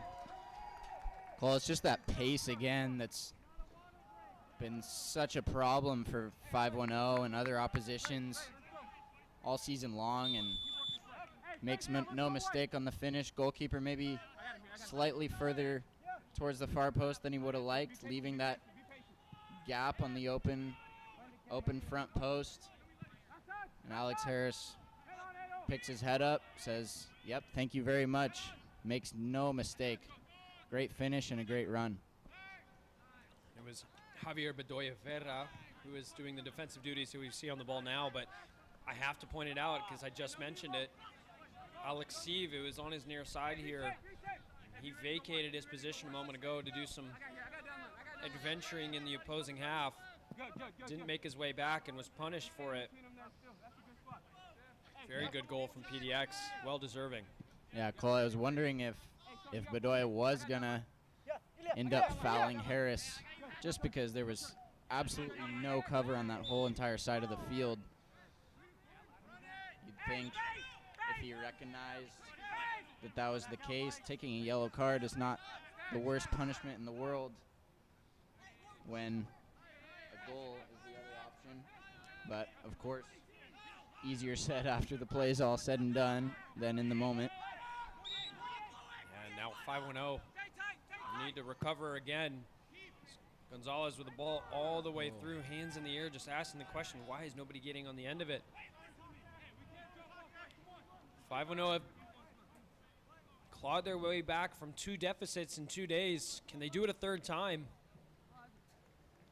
It'll be some significant heroics if they do, but against a side like PDX, extremely solid defensively, you'd have to imagine they're the favorites in the next half hour of passage of play. Yeah, they'll back themselves. Defensively, as we've gone over so many times, so solid. Jackson Finn on the half turn, winning another free kick.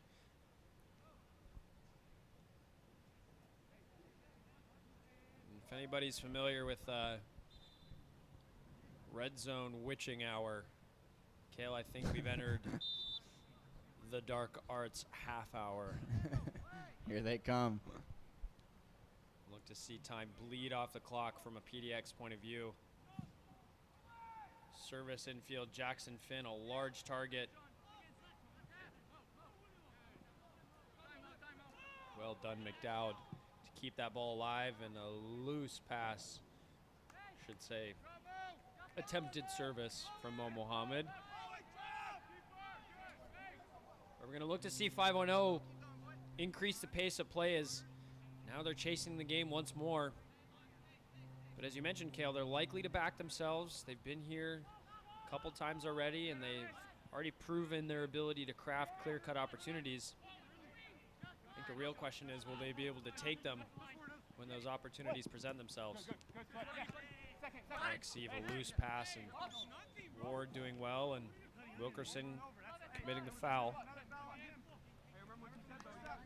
Yeah, in these last 25 minutes, I think they suit PDX so well, a team that looks to go long anyways and exploit the size and pace that they have in behind. So as we head into these last 20-25 minutes, they'll take no chances at the back. They'll look to send the ball forward. As we just talked about taking chances at the back. Wow. My word, Ryan Ludwig almost gave a golden opportunity, but fortunate to come away with that. Kale, I think that's a classic case of the commentator's curse happening. Take it all back. Nonetheless, captain Connor Evans with a service all the way to the far post, beats everybody. Loic Bards collects. Goes all the way back eventually to the goalkeeper. Yeah, you can't afford to be casual at this stage in the match with this kind of tournament. Those mistakes will haunt you if you are punished.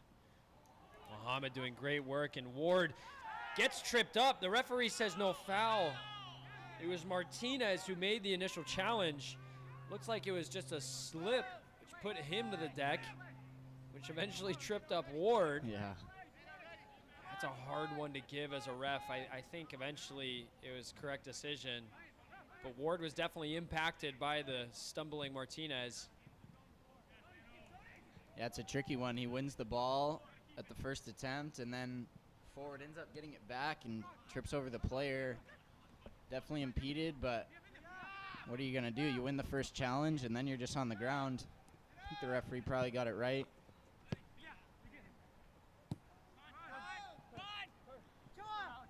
Bedoya Vera back to his captain, Camure.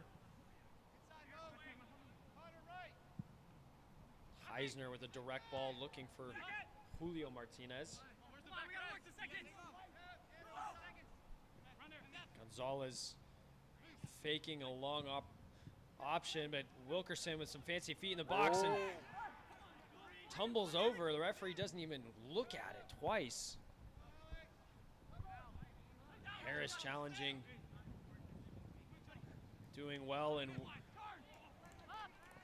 pushes the ball forward, but Jackson Finn is looking a little tired. See if maybe some substitutes potentially be readied for PDX. Doesn't look like any of the boys in white on the far side are warming up too aggressively. Likely no direction from the coaching staff yet, but Wilkerson to Alexiv, who's the part of the pitch he's likely most comfortable in, but here's Julio Martinez driving, cut back away by Ludwig. Duncan was really the only one offering any support, but he went more centrally.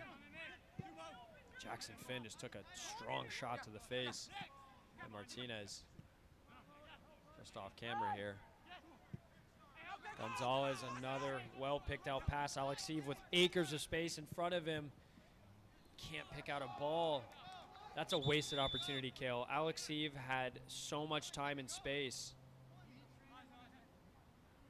We're seeing the opportunity on the other side for Ward, but referee's letting the boys play right now. Yellow card shown to, gets head coach on the far side, Zach Gordon. Clearly pleading his case. The referee, Christopher Calderon, having none of it. Not quite sure what argument's about, but coaches will always have something to argue about with refs, I'd imagine.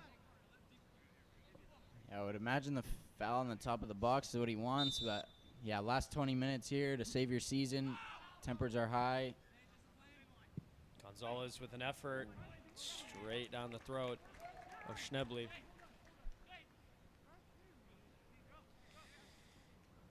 And these are the times when a goalkeeper will take all the time in the world that he's allowed.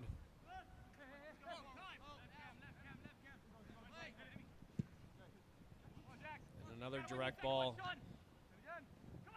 You have to be said, if Jackson Finn gets substituted off, maybe the game plan and the style of play might adjust, because he's so pivotal and vital with this direct style, but he's clearly laboring a little bit.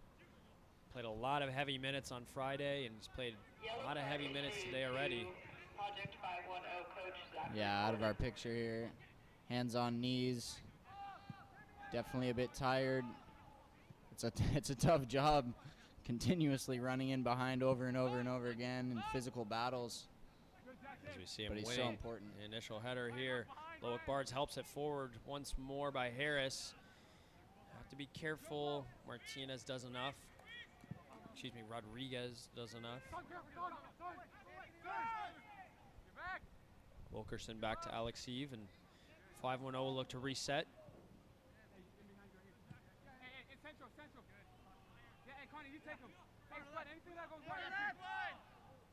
Good turn. William Martinez pushes off from the referee. Pacey player with the halftime substitute, and almost gets an opportunity infield. Heisner clips a ball to the far post, and very well picked out of the sky by Schnebley. Needed from the goalkeeper.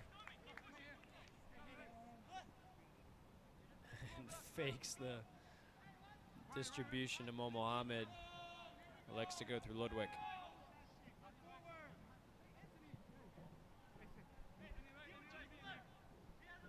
Yeah, it's a good run from number 47 there, Julio Martinez, looking to provide a spark. Good half turn, very quick technical player. Got another substitute coming here for the 5-1-0.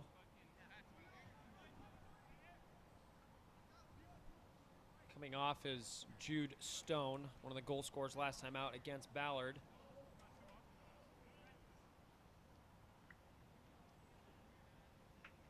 Looks like Julio Martinez will shift sides.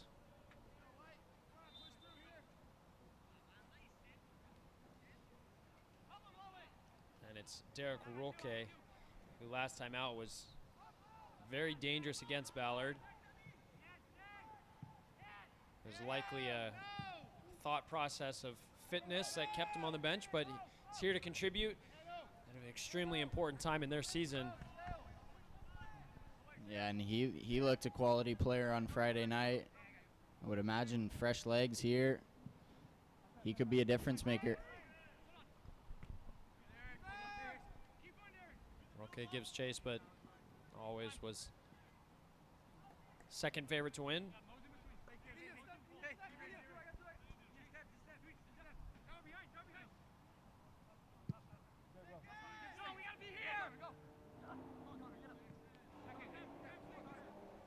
Jackson Finn once more working so hard defensively for his side, and Harris sprays the ball wide to Bars, who gets a service off and wins a corner.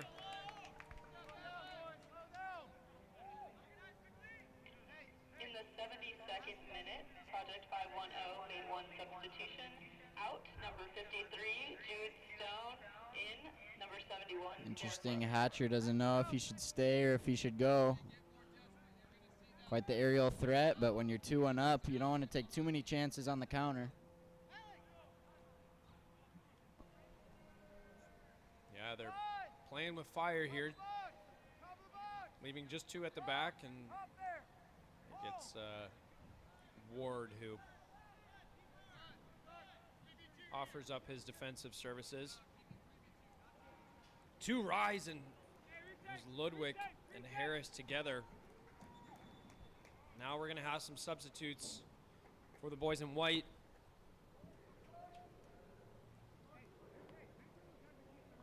Coming off is 25, Sean McDowd. Making his way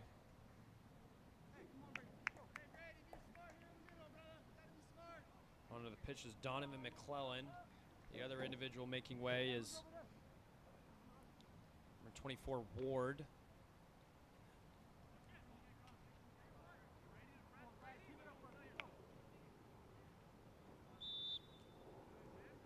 Replacing him is number 36, Solomon Barnett, who we did not see last time out, so he'll look to impose himself on today's proceedings.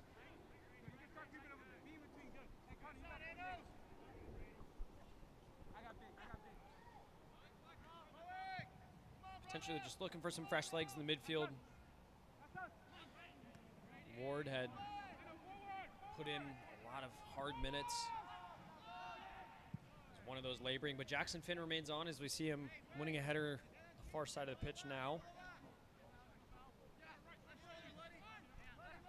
Something tells me that he'll work up the stamina to be able to play the full 90 here, as his side definitely need him. It's a clear-cut, easy outlet. Michael Hatcher again, strong in the air. Hey, inside here.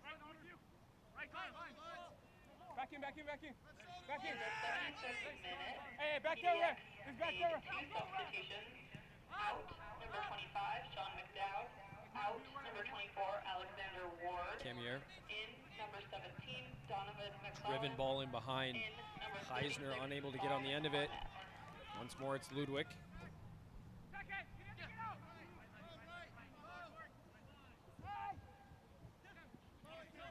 Wilkerson.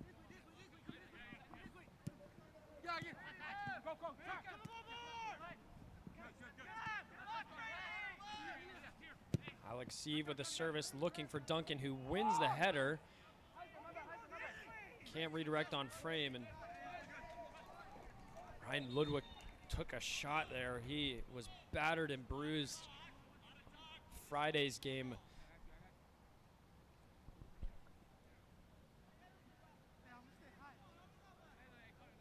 Modern FC definitely made him earn his keep throughout 90 minutes, consistently putting his body on the line.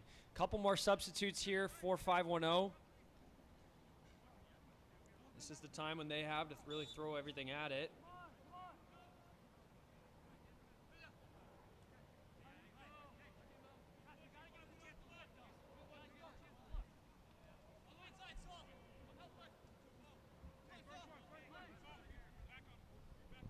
Jacob Lepore made his way on the pitch.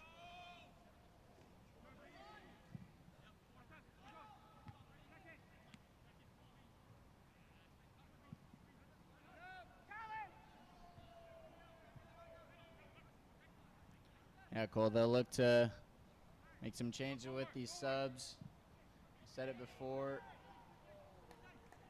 The last 20 minutes or so might suit PDX, and 5-1-0, strong team on the ball, maintaining possession, but as time bleeds out, they'll feel like they have to go forward with longer balls, as we've just seen, which might just suit those tall center backs of PDX that have done so well.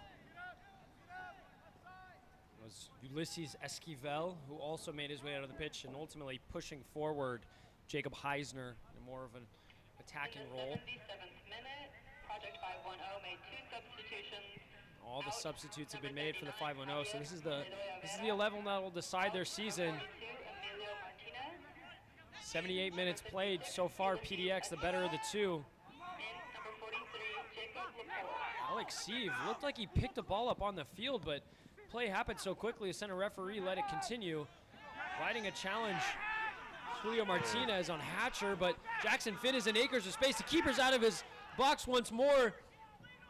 Looking at the keeper, whites of his eyes, finds the far post of Harris. Not quite a combination of Esquivel and Rodriguez. My word, Kale, this game is opening up quite a bit. Yeah, it sure is. Back to front. PDX, like we maybe predicted earlier, taking no chances and going long, as they've had plenty of success doing that in the past. I'd just like to see these changes, establish a bit of rhythm on the ball, see if we can get some possession in the opposition's half, pin back the back line a little bit, and see some of our 510's creative players create some chances. They're wonderful players in tight spaces. And obviously, as this game progresses, 510 will likely get continuously more desperate, which will leave defensive frailties at the back, and the pendulum could continue to swing PDX's way, but long throw here by Heisner, not long enough, as Godinez does well to clear.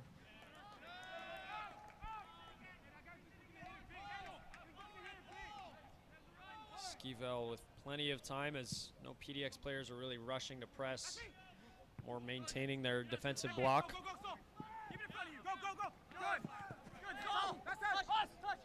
Julio under a little bit of pressure. Solomon Barnett asking for the throw, but substitutes will be made here. Sioux ultimately makes their way off for the fresh set of legs. It's number 23, Loic Bars. Throughout the course of these last 2 matches has continuously been an offensive challenge for other teams, and that left foot of his willing to take strikes from any point in the field. Well done, sir.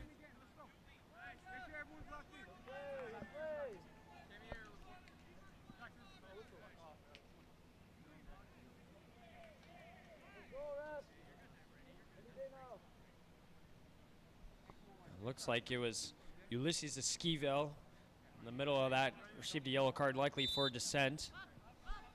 Another, say, untidy choice of words. I think it was Elijah Edelman, who made his way onto the pitch in the bright pink boots, making his way forward now. He started the game against Almaden FC. Again, played some hard minutes, so likely just a personnel shift to allow legs to recover. And he'll have an opportunity here on 9 minutes plus whatever stoppage time is deemed by the center referee to contribute.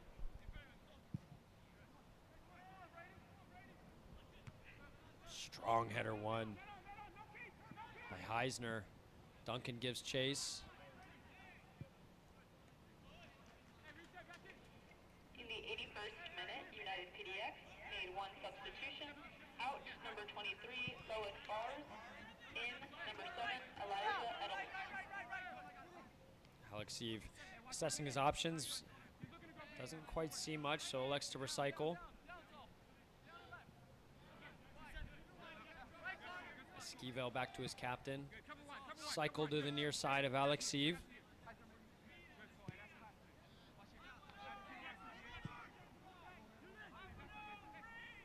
Esquivel with the service. Goalkeeper comes to collect and picks it out of the air once more. Looked like for just a half second he may have misjudged that service, but the dexterity in the air as he gets two solid hands to it and plucks it out of the sky. Yeah, it's well done. He's looked confident and balls into the box, commanding his box very well, the PDX goalkeeper. He's likely going to need to continue his efforts as we reach the dying embers of the match, and usually teams will get more and more desperate and lump more balls into the box. Duncan is still on the pitch, and he's very much a physical presence. Anything can happen with players like that. Michael Hatcher strong again, just barging Gonzalez off the ball. This time Mo Mohammed getting harassed by Julio Martinez.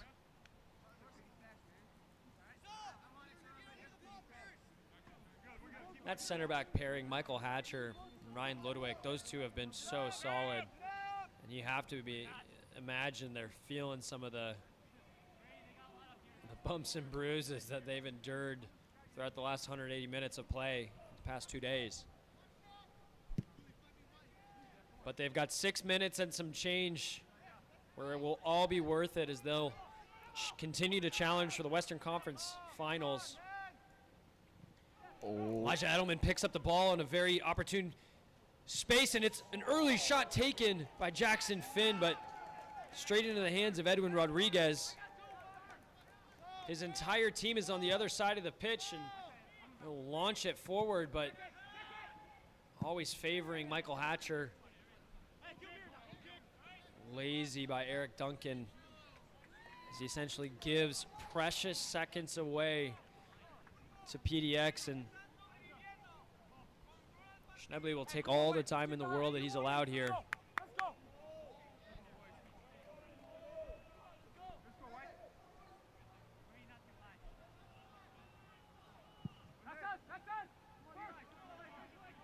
Elijah Edelman allowed with time to take a touch, but couldn't maintain.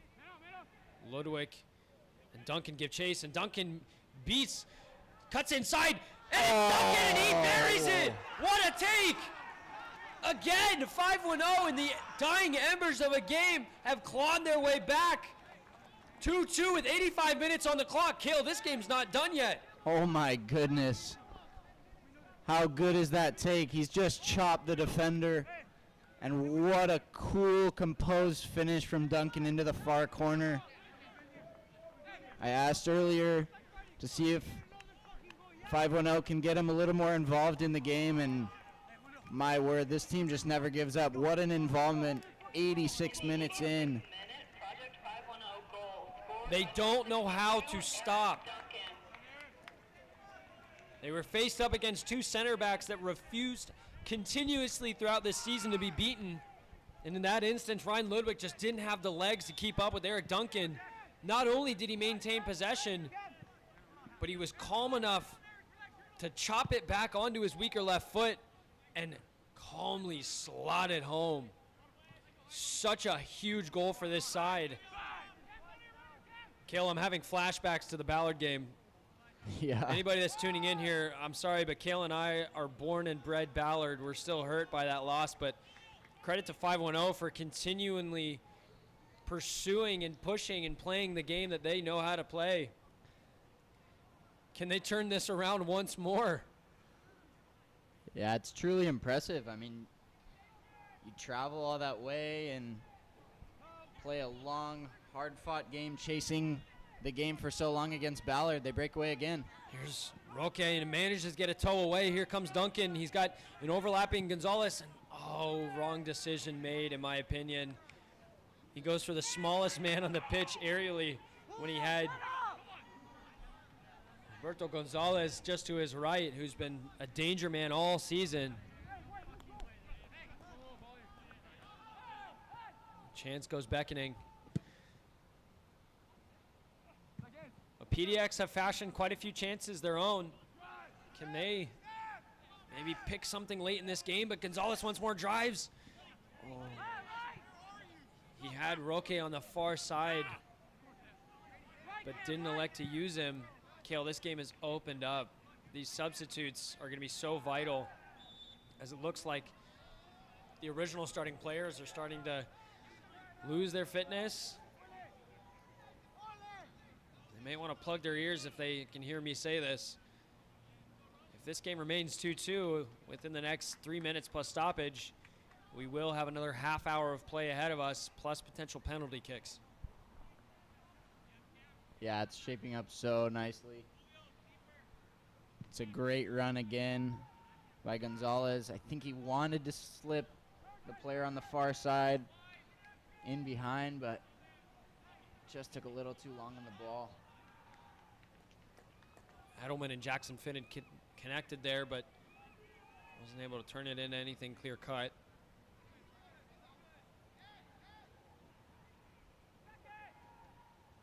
Strong call by goalkeeper Rodriguez, but almost got caught by the goal scorer Harris. Julio Rodriguez gets on the end of this ball, and Cam Wilkerson picks up the seconds infield to Gonzalez. Slide pass into Duncan. Duncan once more, but can't get his foot on it. The ball stays alive in the corner as Roque doesn't give up on it. Eventually away. Ball served back in. The big target Duncan rises. Can't meet. Goalkeeper will come out and collect. We're being told an additional 5 minutes will be added on top of the 90, so plenty of time for either one of these two sides for the late dramatics. Harris with a casual bump. Wilkerson will look to come away with it. Fairly won in the end by McClellan. A foul will restart play as we see that opportunity. Mo Mohammed coming across at the last possible second. Duncan almost won the game for his side. This is where it's so interesting, Cole. PDX has had the lead for quite some time now, and I would assume many of those substitutes are put in place to hold that lead, and now you have to completely flip your strategy and what you want to do tactically. So oftentimes a really hard job to do when you've been defending for so long, and now you got to go try to win the game again. Esquiva with a long switch of play. Strong in the air by Godinez. Takes a hit by Roque. But only goalkeepers on the bench for either side. So these players will have to find that extra gear, the reserve tank, to push through. But let's not forget, we still have 5 minutes of added time, 4 left. It's this long throw. Yields a corner kick.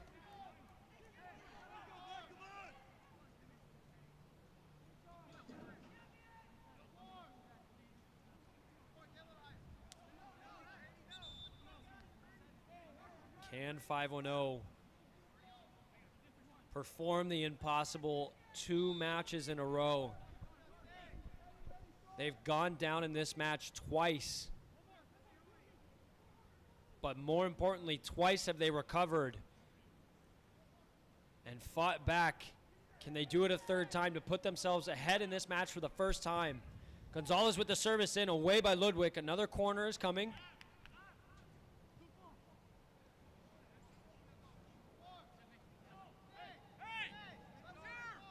All hands on deck defensively for United PDX.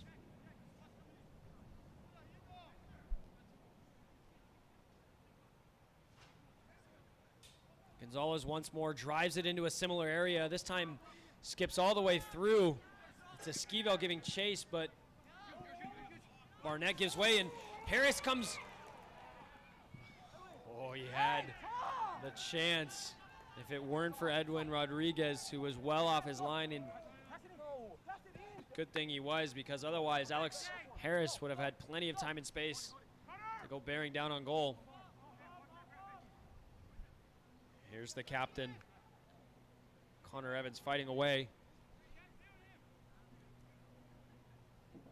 Mo Mohammed to Barnett. Gets a service off, but easily blocked by Esquivel.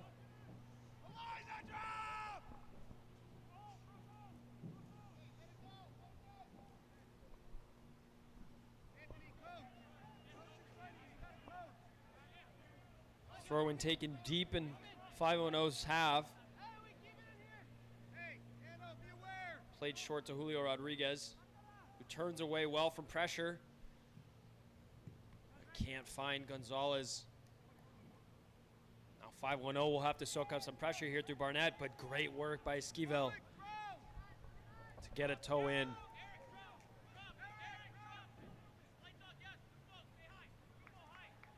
Two minutes left of the added, and now it's PDX with an opportunity to ask the question. It's on to Jackson Finn's hand, and it's centrally, and it's, oh my goodness. Elijah Edelman with a scuffed opportunity. Didn't look confident at all as he took it with his left foot. The ball ended up into the parking lot, but a golden opportunity. And if PDX ultimately walk away second best here, they'll definitely see that as a missed chance. Wow, yeah, what an opportunity for the substitute to be the hero. Just kind of bounced up a little bit high, maybe it was awkward on him, tried to take it with the inside of his foot. It's a couple times now where the ball's fallen kindly to a player and they just didn't seem to have the confidence to strike it hard with their laces, and you run the risk of, with an instep strike, just leaning back a little bit and putting it over, and that's what's happened a couple times now.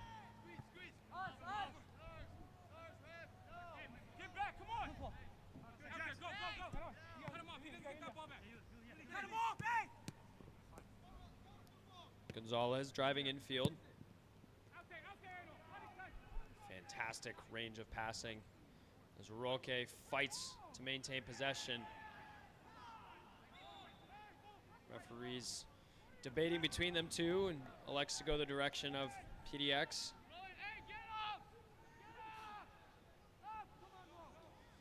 We have played the 90+5. The referee blows his whistle, and ladies and gentlemen, stay with us because we are entering extra time. 2 15-minute periods will be played. If we remain level after the 15-minute periods, then we will move into penalty kicks. We must have a winner at the end of this match. Will it be the team from California? Will it be the team from Oregon?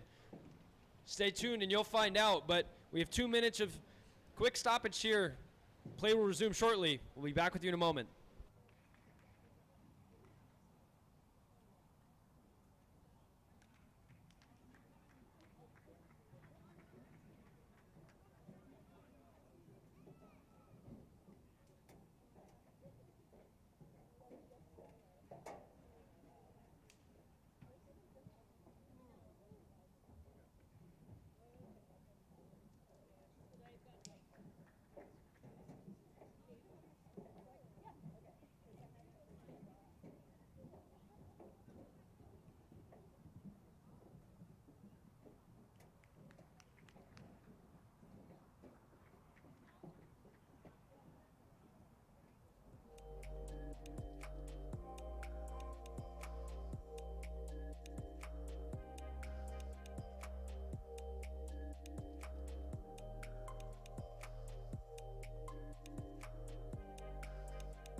Welcome back, Interbay Stadium here as we have some dramatic finishes unfolding in front of us here. Level after 90 plus stoppage. We are entering a time where anything can happen. 2 15-minute periods ahead of us. If this match remains level over that time, we will move to penalties. The ultimate decider. But both of these sides will look to get the job done well before then. Both sides have used their substitutes. So it's really going to have to be which side can find the extra gear, which side can find the moment of quality. And Kale, if I had to pick a side right now, I'd say 510 are looking significantly more capable of creating a clear-cut opportunity and in addition to that, finishing it. Thoughts? Yeah, I think that's a decent take. PDX have shown their ability, though, to kind of make a chance out of nothing. One long ball over the top or one service into the box. They got height and they got strength, but I'm with you, Cole. They do look a little bit more fatigued than 510 does. Maybe that's a product of 510's possession for longer periods of time, or PDX's more direct play over the top. It's a little more physically demanding, but we'll see. Both teams with a bit of rest, able to tactically shuffle things around, and I can't wait for extra time. Yeah, defending definitely takes a lot more energy out of the system than attacking does, and PDX have done the majority of the defending throughout the first period.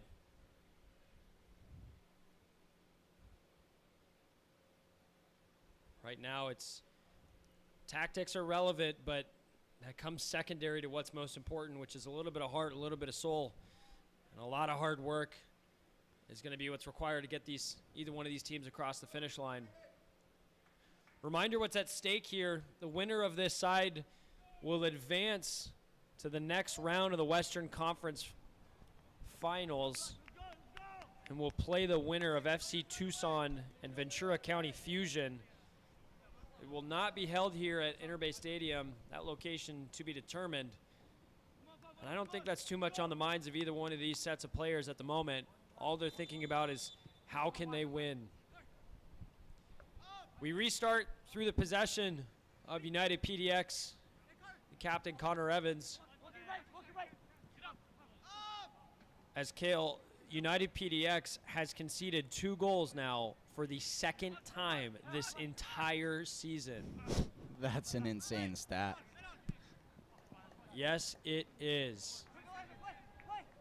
But these are the times of the season, as we mentioned, stats and form and whatever you want to call it, it kind of gets thrown out the window. Tournament style play can be very unpredictable.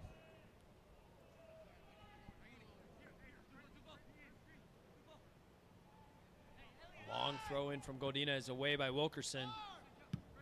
And emphatically away by Gonzalez. But the ball comes right back. Eventually harmless. Goal kick.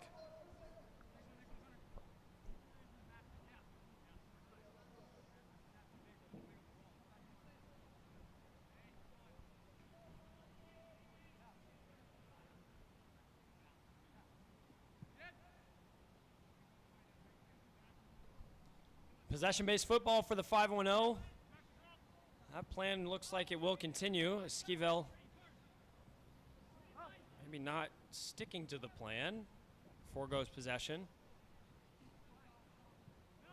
McClellan with some crafty feet. Connor Evans wins his free kick for his side.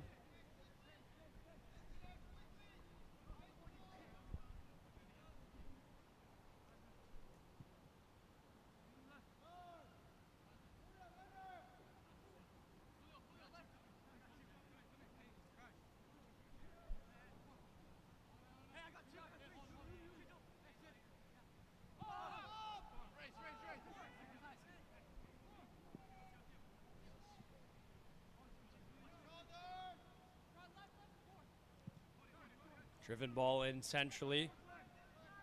Half turn, but Esquivel pounces on top of it. Gets pulled back and wins a free kick.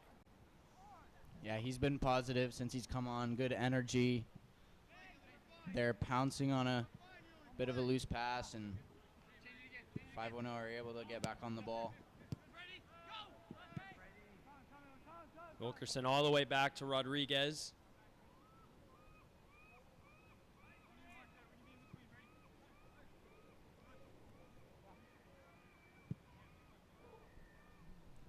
Camden across to Alex Sieve, who looks like he's slid into a central position here. Some tactical adjustments being made at the break. Esquivel looking to be the wide outlet that Alex Sieve was operating in. And Martinez looks like he made his way off with amidst all of the chaos.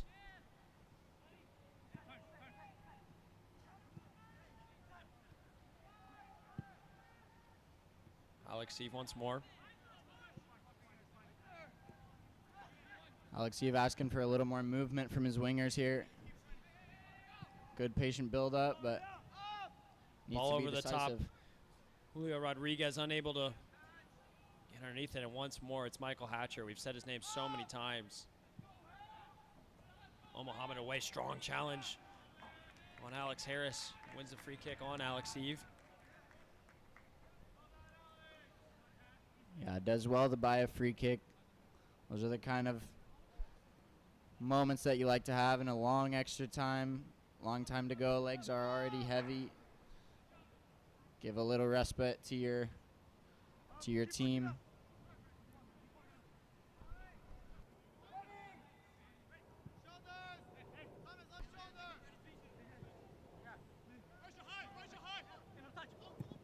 Ball clipped in behind by Godinez. Unable to find any on pursuing runners.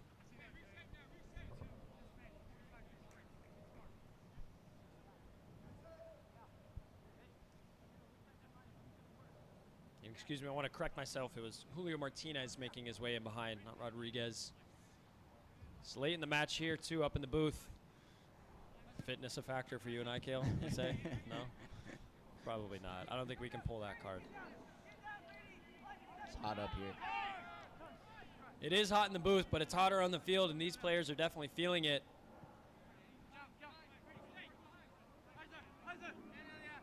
Driving forward is Heisner, combining with the ever so willing dribbler of Gonzalez, who's dispossessed by Jacob Finn. Eventually to the captain, lifts the ball in behind, but Jackson Finn is nowhere near that opportunity.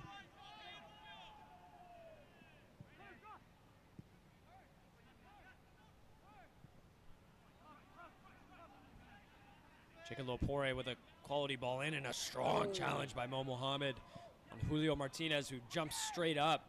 Looks like Mo Mohamed was worse of the two, and it comes right back down into Martinez, but it's Michael Hatcher just fighting for anything and gets a toe away. A little miscommunication, and the play will be stopped here as a couple players are looking worse for wear. Eric Duncan and Mo Mohamed, as we see that strong challenge on Martinez. And again, it looks like it was Mohamed who took the worst of the two. Credit to Julio Martinez. He jumped straight back to his feet after getting absolutely clattered by Mohamed. He sure did, and Hatcher cleaning up again. Cole, I'd love to have the stats on his performance tonight. He's just cleaned up so many loose balls, so many 50-50s and aerial duels. It's been sensational at the back tonight. That's no surprise they've had the goals against record that they boast, as well as the clean sheets throughout the season.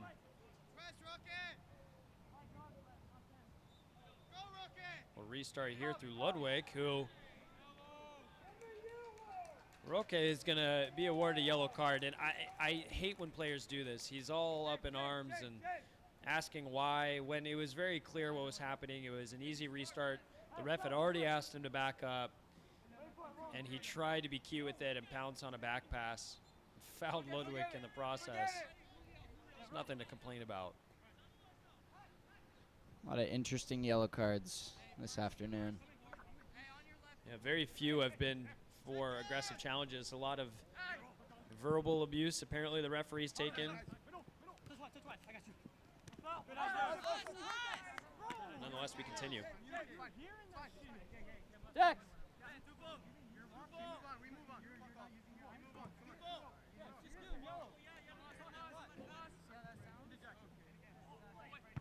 Bonina's looking to find Jackson Finn, can't quite do so. Duncan on the half turn, bundled over, but fair play.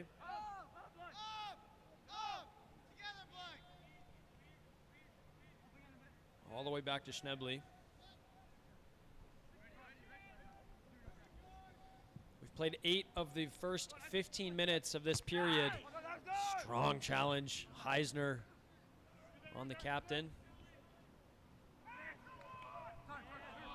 Loose touch by the substitute.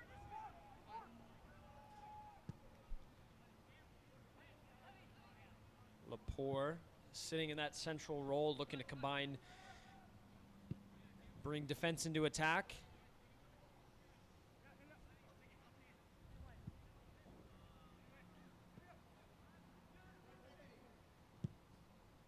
Camier with the ball straight over the top, but once more, Ludwig intervening. McClellan comes away, and it's a great ball into space. Alex Harris, does he have the legs this late in the match? He sized up 1v1 with Alex Eve, but very well done defensively, and he wins the goal kick for his side. That's great defensive work. Yeah, he just does enough there.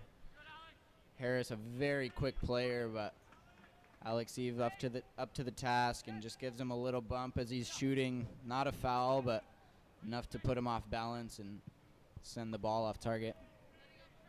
And those are opportunities that might come for a few far in between at this point in the match.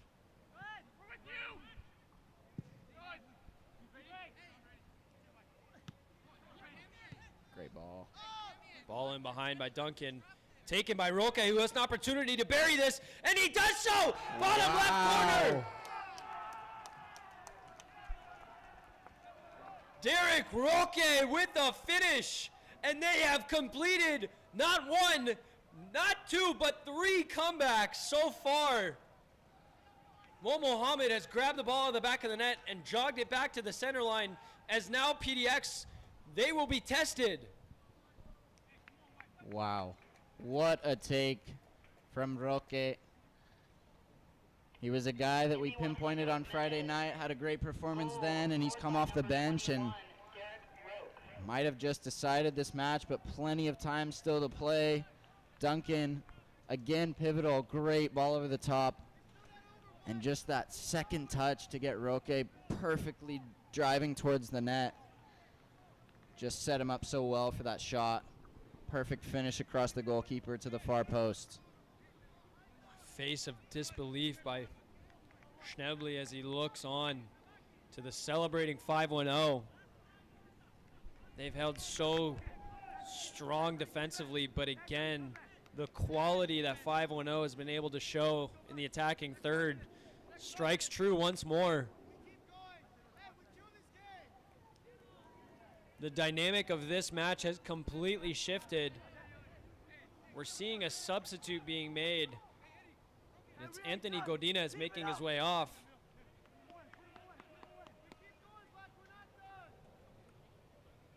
He was the one who was ultimately beaten for pace. Donovan McClellan will shift to the left back position here to fill the space, and it's Tyson Nguyen who steps into the central part of the pitch. Can he be a game changer?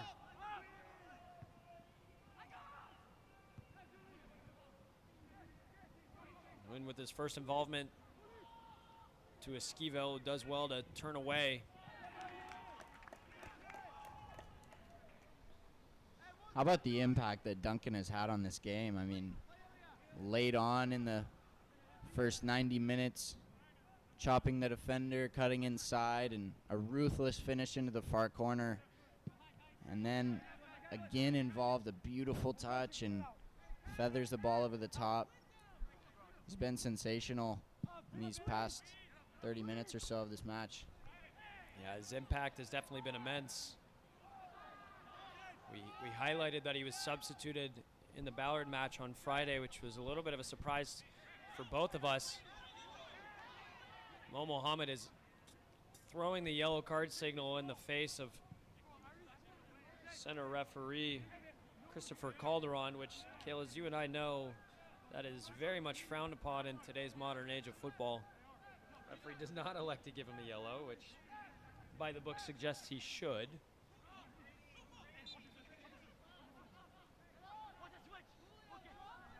Yeah, he's done well this afternoon. Kept a consistent call all game long. But like we said, as tempers get high, makes the job a little bit more difficult. I think the fourth official here, Matthew Connolly, has let the center referee Christopher Calderon know that some words were being said from Schnebley, and he shows him the yellow. I'm not sure if this will indicate a restart from the same position, which honestly, Kale, that original ball in was not very quality, and a second attempt might be worth a yellow card for the goalkeeper. This might be reverse dark arts being played here. Worth the trade-off, a yellow card for a reservice. I think I would take that trade in PDX's position any day of the week. Schnebley needs to look to get this ball deep inside of 510's 18-yard box. He does get a little bit better purchase on it this time, and it lands centrally, straight to the feet of Harris, and an offside flag is raised, but there was a great save in the middle of that by Edwin Rodriguez. Kale, I always loved making those saves as a keeper. Even though the flag went up, you make a big stop. It's good for morale. It's good for confidence. And then you can take your time here and let the seconds tick off the clock as we approach the 15 minutes of the first period. Yeah, and 100%. It seemed like the first one, the player might have been onside, and it was just the rebound as the flag goes up. So a critical save, and he'll be feeling great about that one.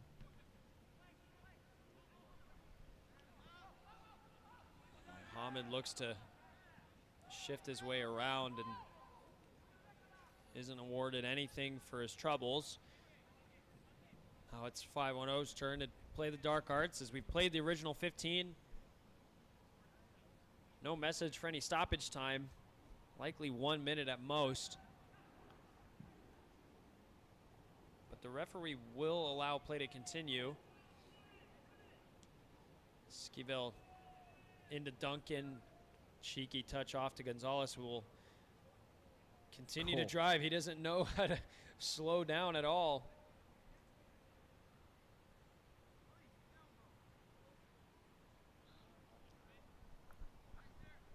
Such tight feet around the corner. He's just got that ball on a string.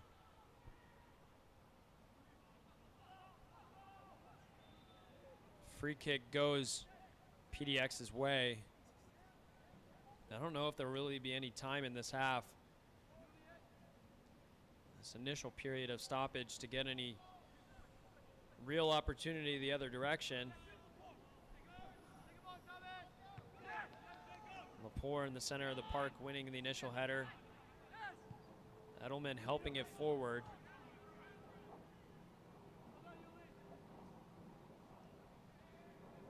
I'm honestly surprised that there's been this much stoppage time allowed to be played. It didn't feel like there were any real breaks other than the goal.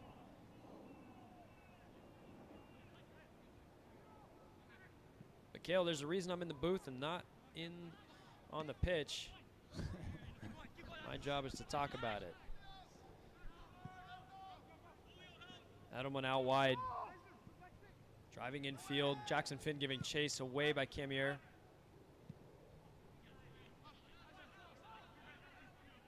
Mohammed with a burst of pace and touching behind. He's still got legs after playing the entire match. Credit. And eventually it's the captain who gets a shot away. Words are being thrown around to the center referee here, and a yellow card is shown to Alex Eve. I'm Not quite sure what for. Julio Martinez was the one who did the defensive duties on Mo Mohammed. I think another yellow card for dissent.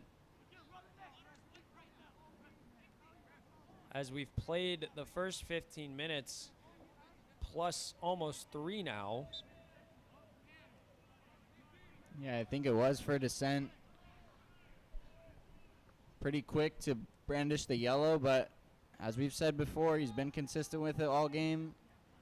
The players know that if you're going to say anything or approach the referee, you're going to get booked, so there's nothing wrong with it.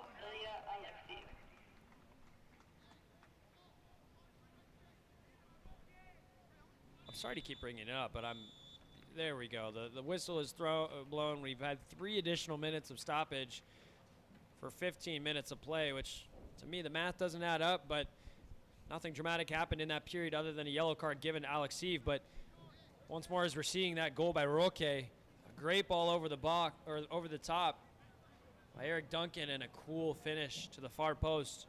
Chevrolet had no chance.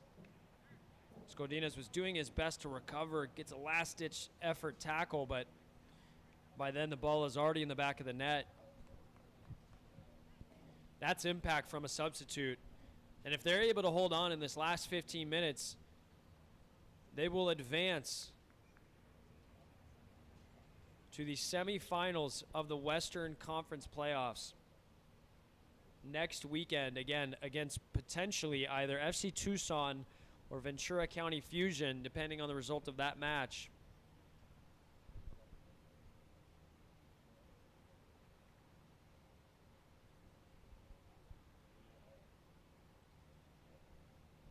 Kale, walk me through what some of these conversations are looking like. It looks like the PDX team is a little bit spread all over the place. Mo Mohammed on his own, goalkeeper Schneebly walking around as well. The 510 team are all crowded together around their head coach. What are you seeing so far, and what are your perceptions of how this conversation is going? Yeah, the 510 team look organized. They look ready up to the task at hand. I think their subs have done an unbelievable job at coming into the game and just winning a bunch of physical duels. That's what you have to do playing against this PDX team. But credit to the PDX side. They're battling on, and their coach is going to try to re-energize them, remind them that they still have 15 minutes to go, and they've scored 3 goals, and they can do it again in such a pivotal match. It's all to be played for and nothing to be left in the tank. The only other time this season that United PDX have conceded more than 1 goal, they ended up winning that match 2-3. They're seeing the reverse scale of that scoreline right now, currently trailing 3-2 against the team from Oakland. Can PDX find a way across the finish line with that back line that has been tested time and time again and battered and bruised, has held strong for so long? Can their attack be the part of the team that really gets them across? Will the crafty, ever-going 510 push and push until they see themselves advancing in the tournament? 15 minutes with all to play for here. A reminder, if we end level, we will see penalty kicks. If the scoreline remains the same, 510 will make their way to the semifinals of the Western Conference Tournament. All to play for. Gonzalez kicks us off, launching the recent goal scorer Roque to the far side.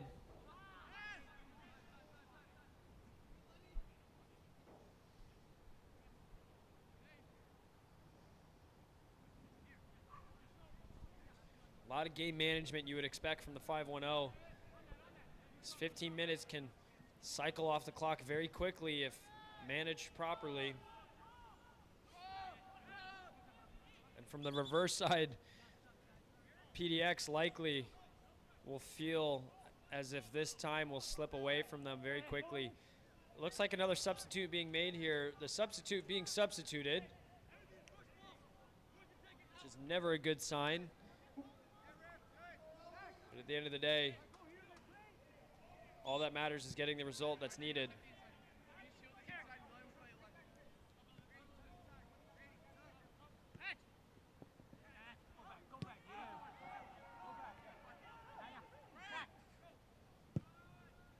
Long ball, very direct to Jackson Finn, who makes its way over. Harris couldn't get the seconds. Wynn turns away from pressure. Finds McClellan. A dummy that didn't look to be intentional, but it worked out very well. Mo Mohammed in space, drives to the byline, very well ushered by Esquivel. Oh, what a great ball across the face. There were multiple parties waiting. But eventually it makes its way to Roque. The fresh substitute with legs to burn. Duncan not as willing to run in behind. In the 107th minute, PDX made one substitution. What an opportunity that was, Kale, for PDX. It all really came from a surprise miss hit by the captain, which left Mo Mohammed in so much space. Couldn't capitalize. Yeah, Mohammed's done a good job all game. Lots of energy, willing runner from fullback. He's found his way forward a couple times and dug out a good cross there, but no one on the end of it. Quick note of the substitute that was recently made, Solomon Barnett, who we saw come in late in the second half of regular time, made way off for Oliver Stone, number 13. The freshest pair of legs in the field.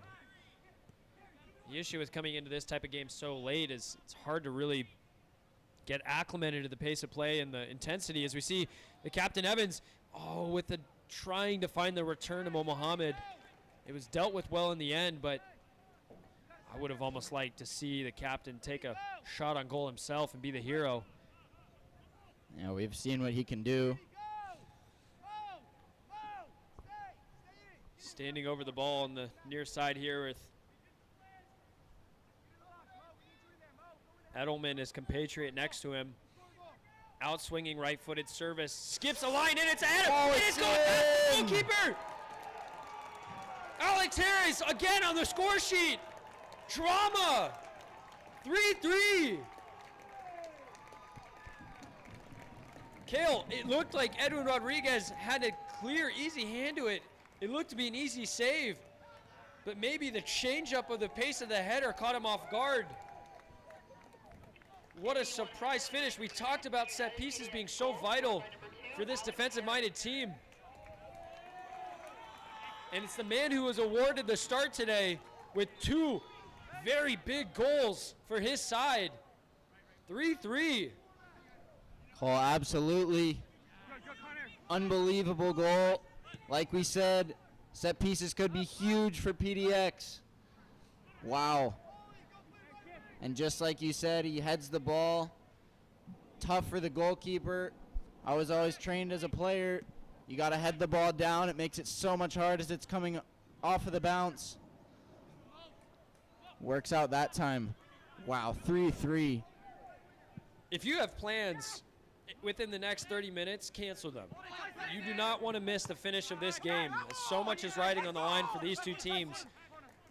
And both are clearly ready to go after it. We've got about 10 minutes left of regulation extra time. Will it be enough to find a winner, or will this be decided with the infamous penalty shootout? Jackson Finn on the end of it here. Can he get the seconds? He can with the cheeky back heel. Oh, and Alex Harris went for glory for his hat trick. In the end, definitely not the best decision as he scuffed it. 5-1-0 look like they're in all sorts of disarray. That's a great touch from Eric Duncan. Infield, great work from the forward. Finding the goal scorer, Roque, on the far side. Sized up by McClellan.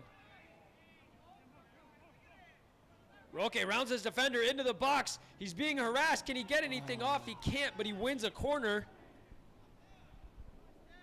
This is end-to-end.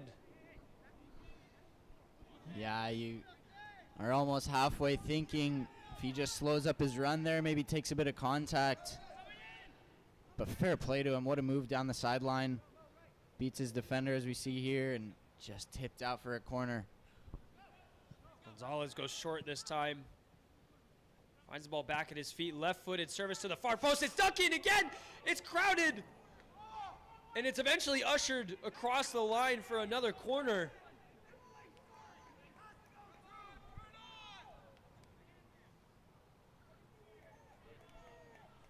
Schneebly is yelling at his back line to lock in these ever so important moments.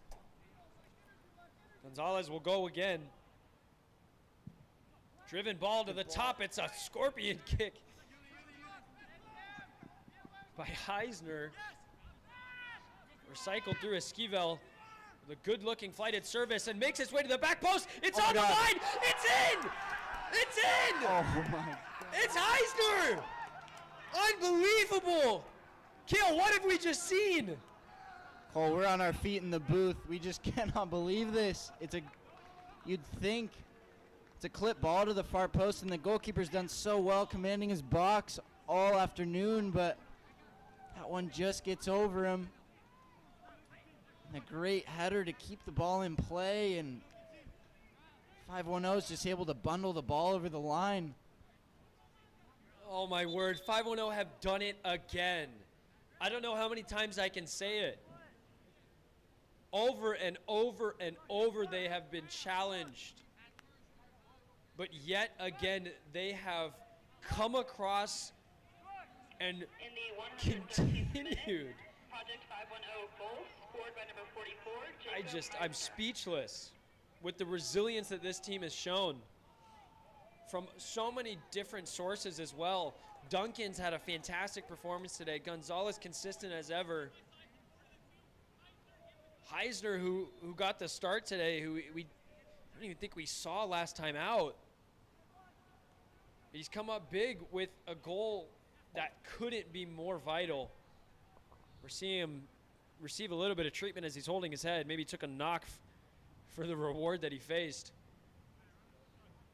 Mikhail, we're seeing an American football style kickoff here. Likely a Hail Mary, send the big guns forward, get a knockdown. You've got 7 minutes plus stoppage time to save your season. My goodness, what the emotional whirlwind that United PDX is facing here. Edelman doing exactly what he shouldn't do and hits Roque, just kills the chance. Ludwig goes long, looking for Jackson Finn or Hatcher, but the captain, Kemi, are coming up best. Away comes Gonzalez. Right back to him. And he's gone for something absolutely spectacular. Having to keep Schneebly on his line. And aware. I don't hate that, Kale. I don't hate that. Yeah, it's not a bad look. The sun's starting to become a problem here at Inner Bay for PDX goalkeeper.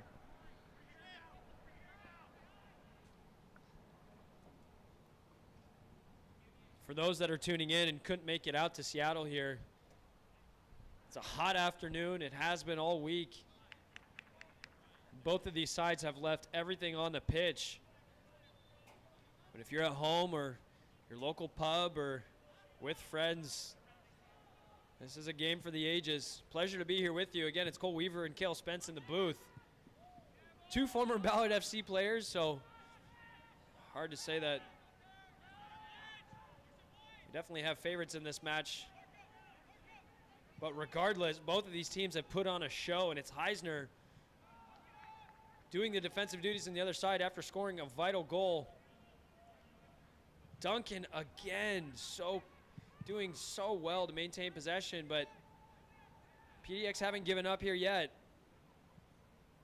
Yeah, Duncan's been unbelievable in extra time. He does so well, just plucks any sort of clearance out of the air, no problem, and holds the ball up and allows 510 to step their back line forward.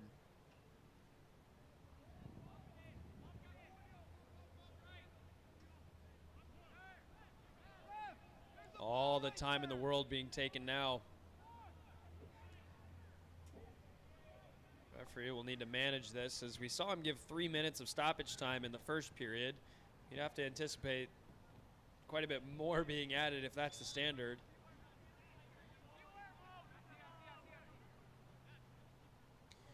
Four minutes remain of regulation time for PDX to save their season. Can the pendulum swing the other direction once more? Roque in the middle of it on the far side, and again breaks away from a couple challenges. The ball sticks to his feet like glue, and he's completely isolated.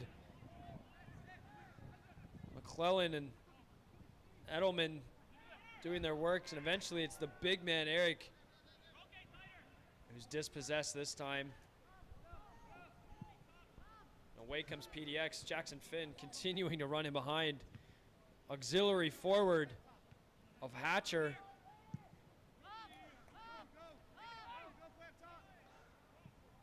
Anywhere will do for Alex Sieve, and especially to this man, Gonzalez.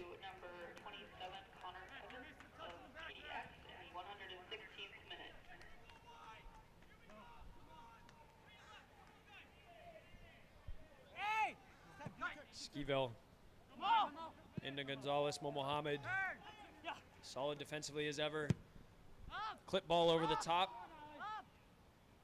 Anywhere will do for the goalkeeper. Into the stands.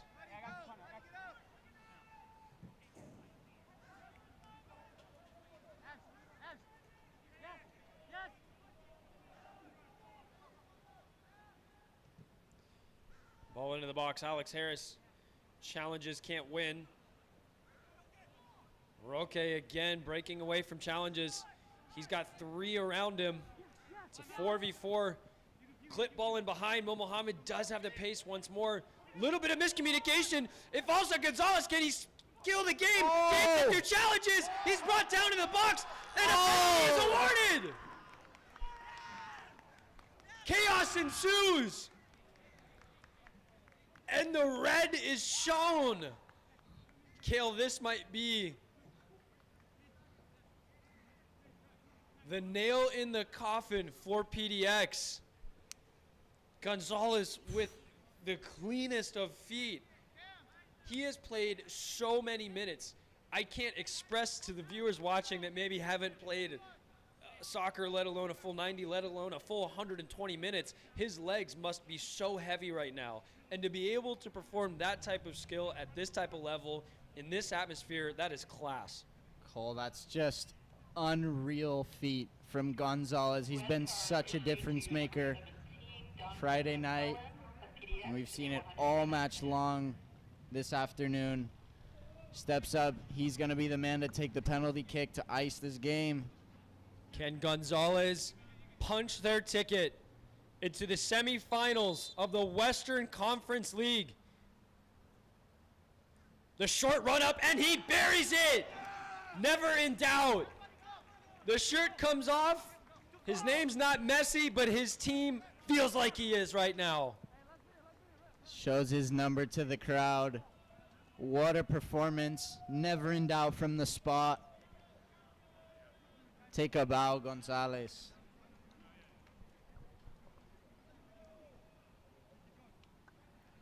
Remember the name, ladies and gentlemen. Roberto Gonzalez, shown a yellow, but ever so important for his side, and he does not care. Take a bow, sir.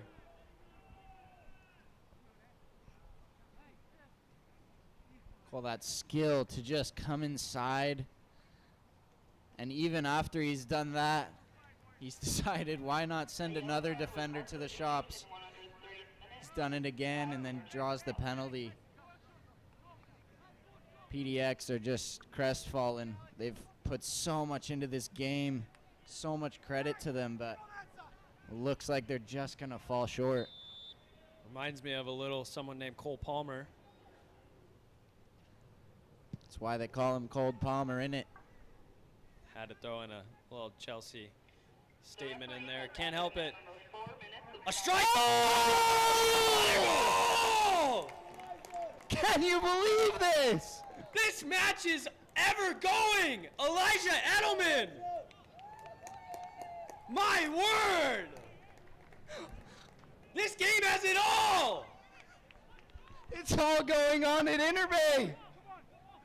My word.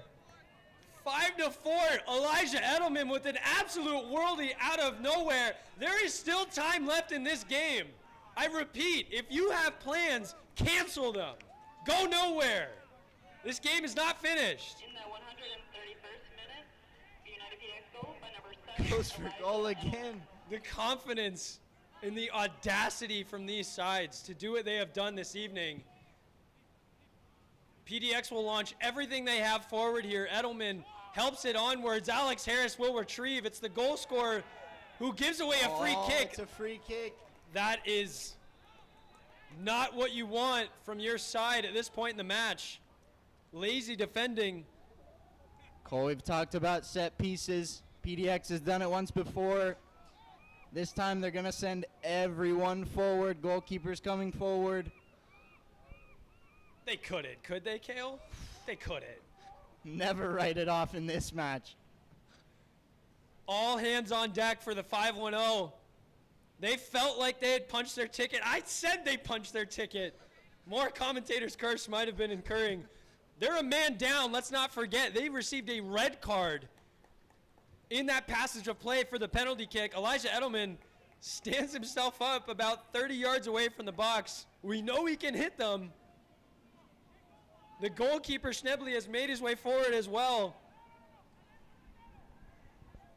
The captain, Connor Evans, has produced magic multiple times this season. Can he do it once more? The service directly on the goalkeeper. He spills it! But he collects the seconds. He's got so many options in front of him. Does he elect to use them? He does. Jackson Finn impeded, and a yellow card is shown. Kale, we've played the full half hour. I don't even know how much stoppage we're being awarded. 4 minutes, we're being told. We've played 3. 5-1-0 just going to slow down the play here after that yellow card for impeding the goalkeeper. You'd think they'd just send it forward. 30 seconds remain. Edwin Rodriguez spilled on the first. You'd had to imagine his heart stopped for a second, but collected the second, regroup. Duncan wins the initial. Wilkerson wins the second and the third. PDX look drained, and here comes Gonzalez. Can he bury it one more time? Left-footed strike. Straight down the throat, he spills it. One more opportunity. Wasted.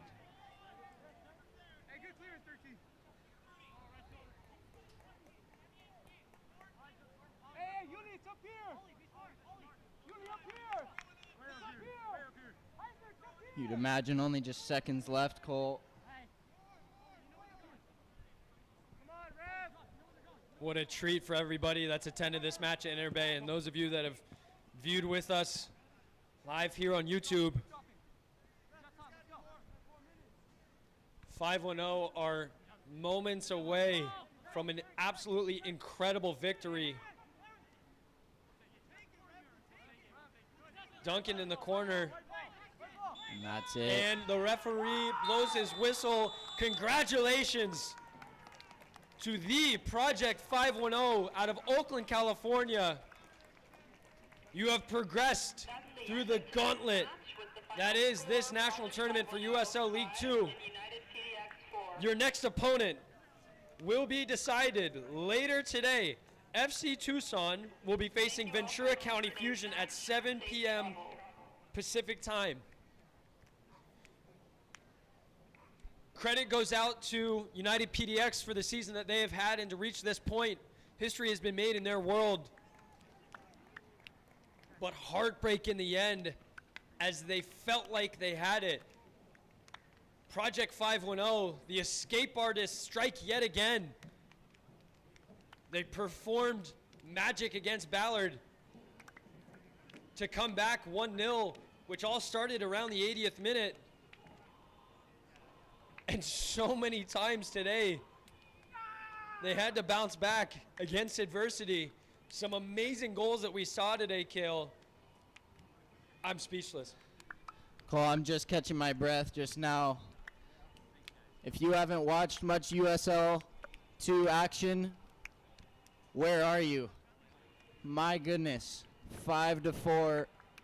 One of the greatest games you might ever watch. It had everything. 9 goals, half volleys from 40 yards. Wow. Just spectacular scenes. Gutted are the PDX United players, and exhausted, you'd have to say mentally and physically, are the 5-1-0 players. We're seeing the recap of the goals here.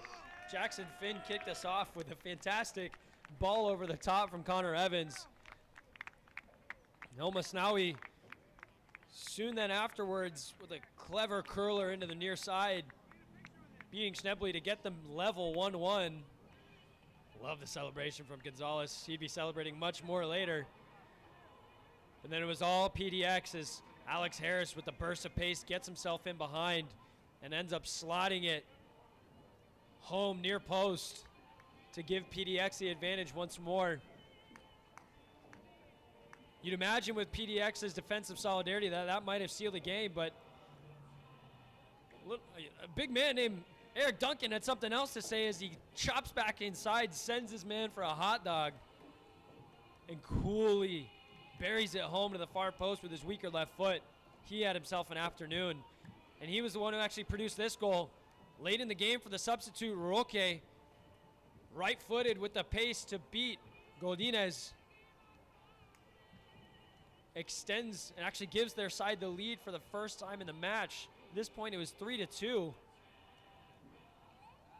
Gale, again, we thought that might be game, but not to be had as late in the game, it was Alex Harris once more who won the header off the corner. A little bit of fingers being pointed towards the goalkeeper, but this was the moment as Schnebley came out and was so commanding of his box throughout the entire match. But it was Heisner who profited from the lapse in concentration as the ball bundled its way past the line.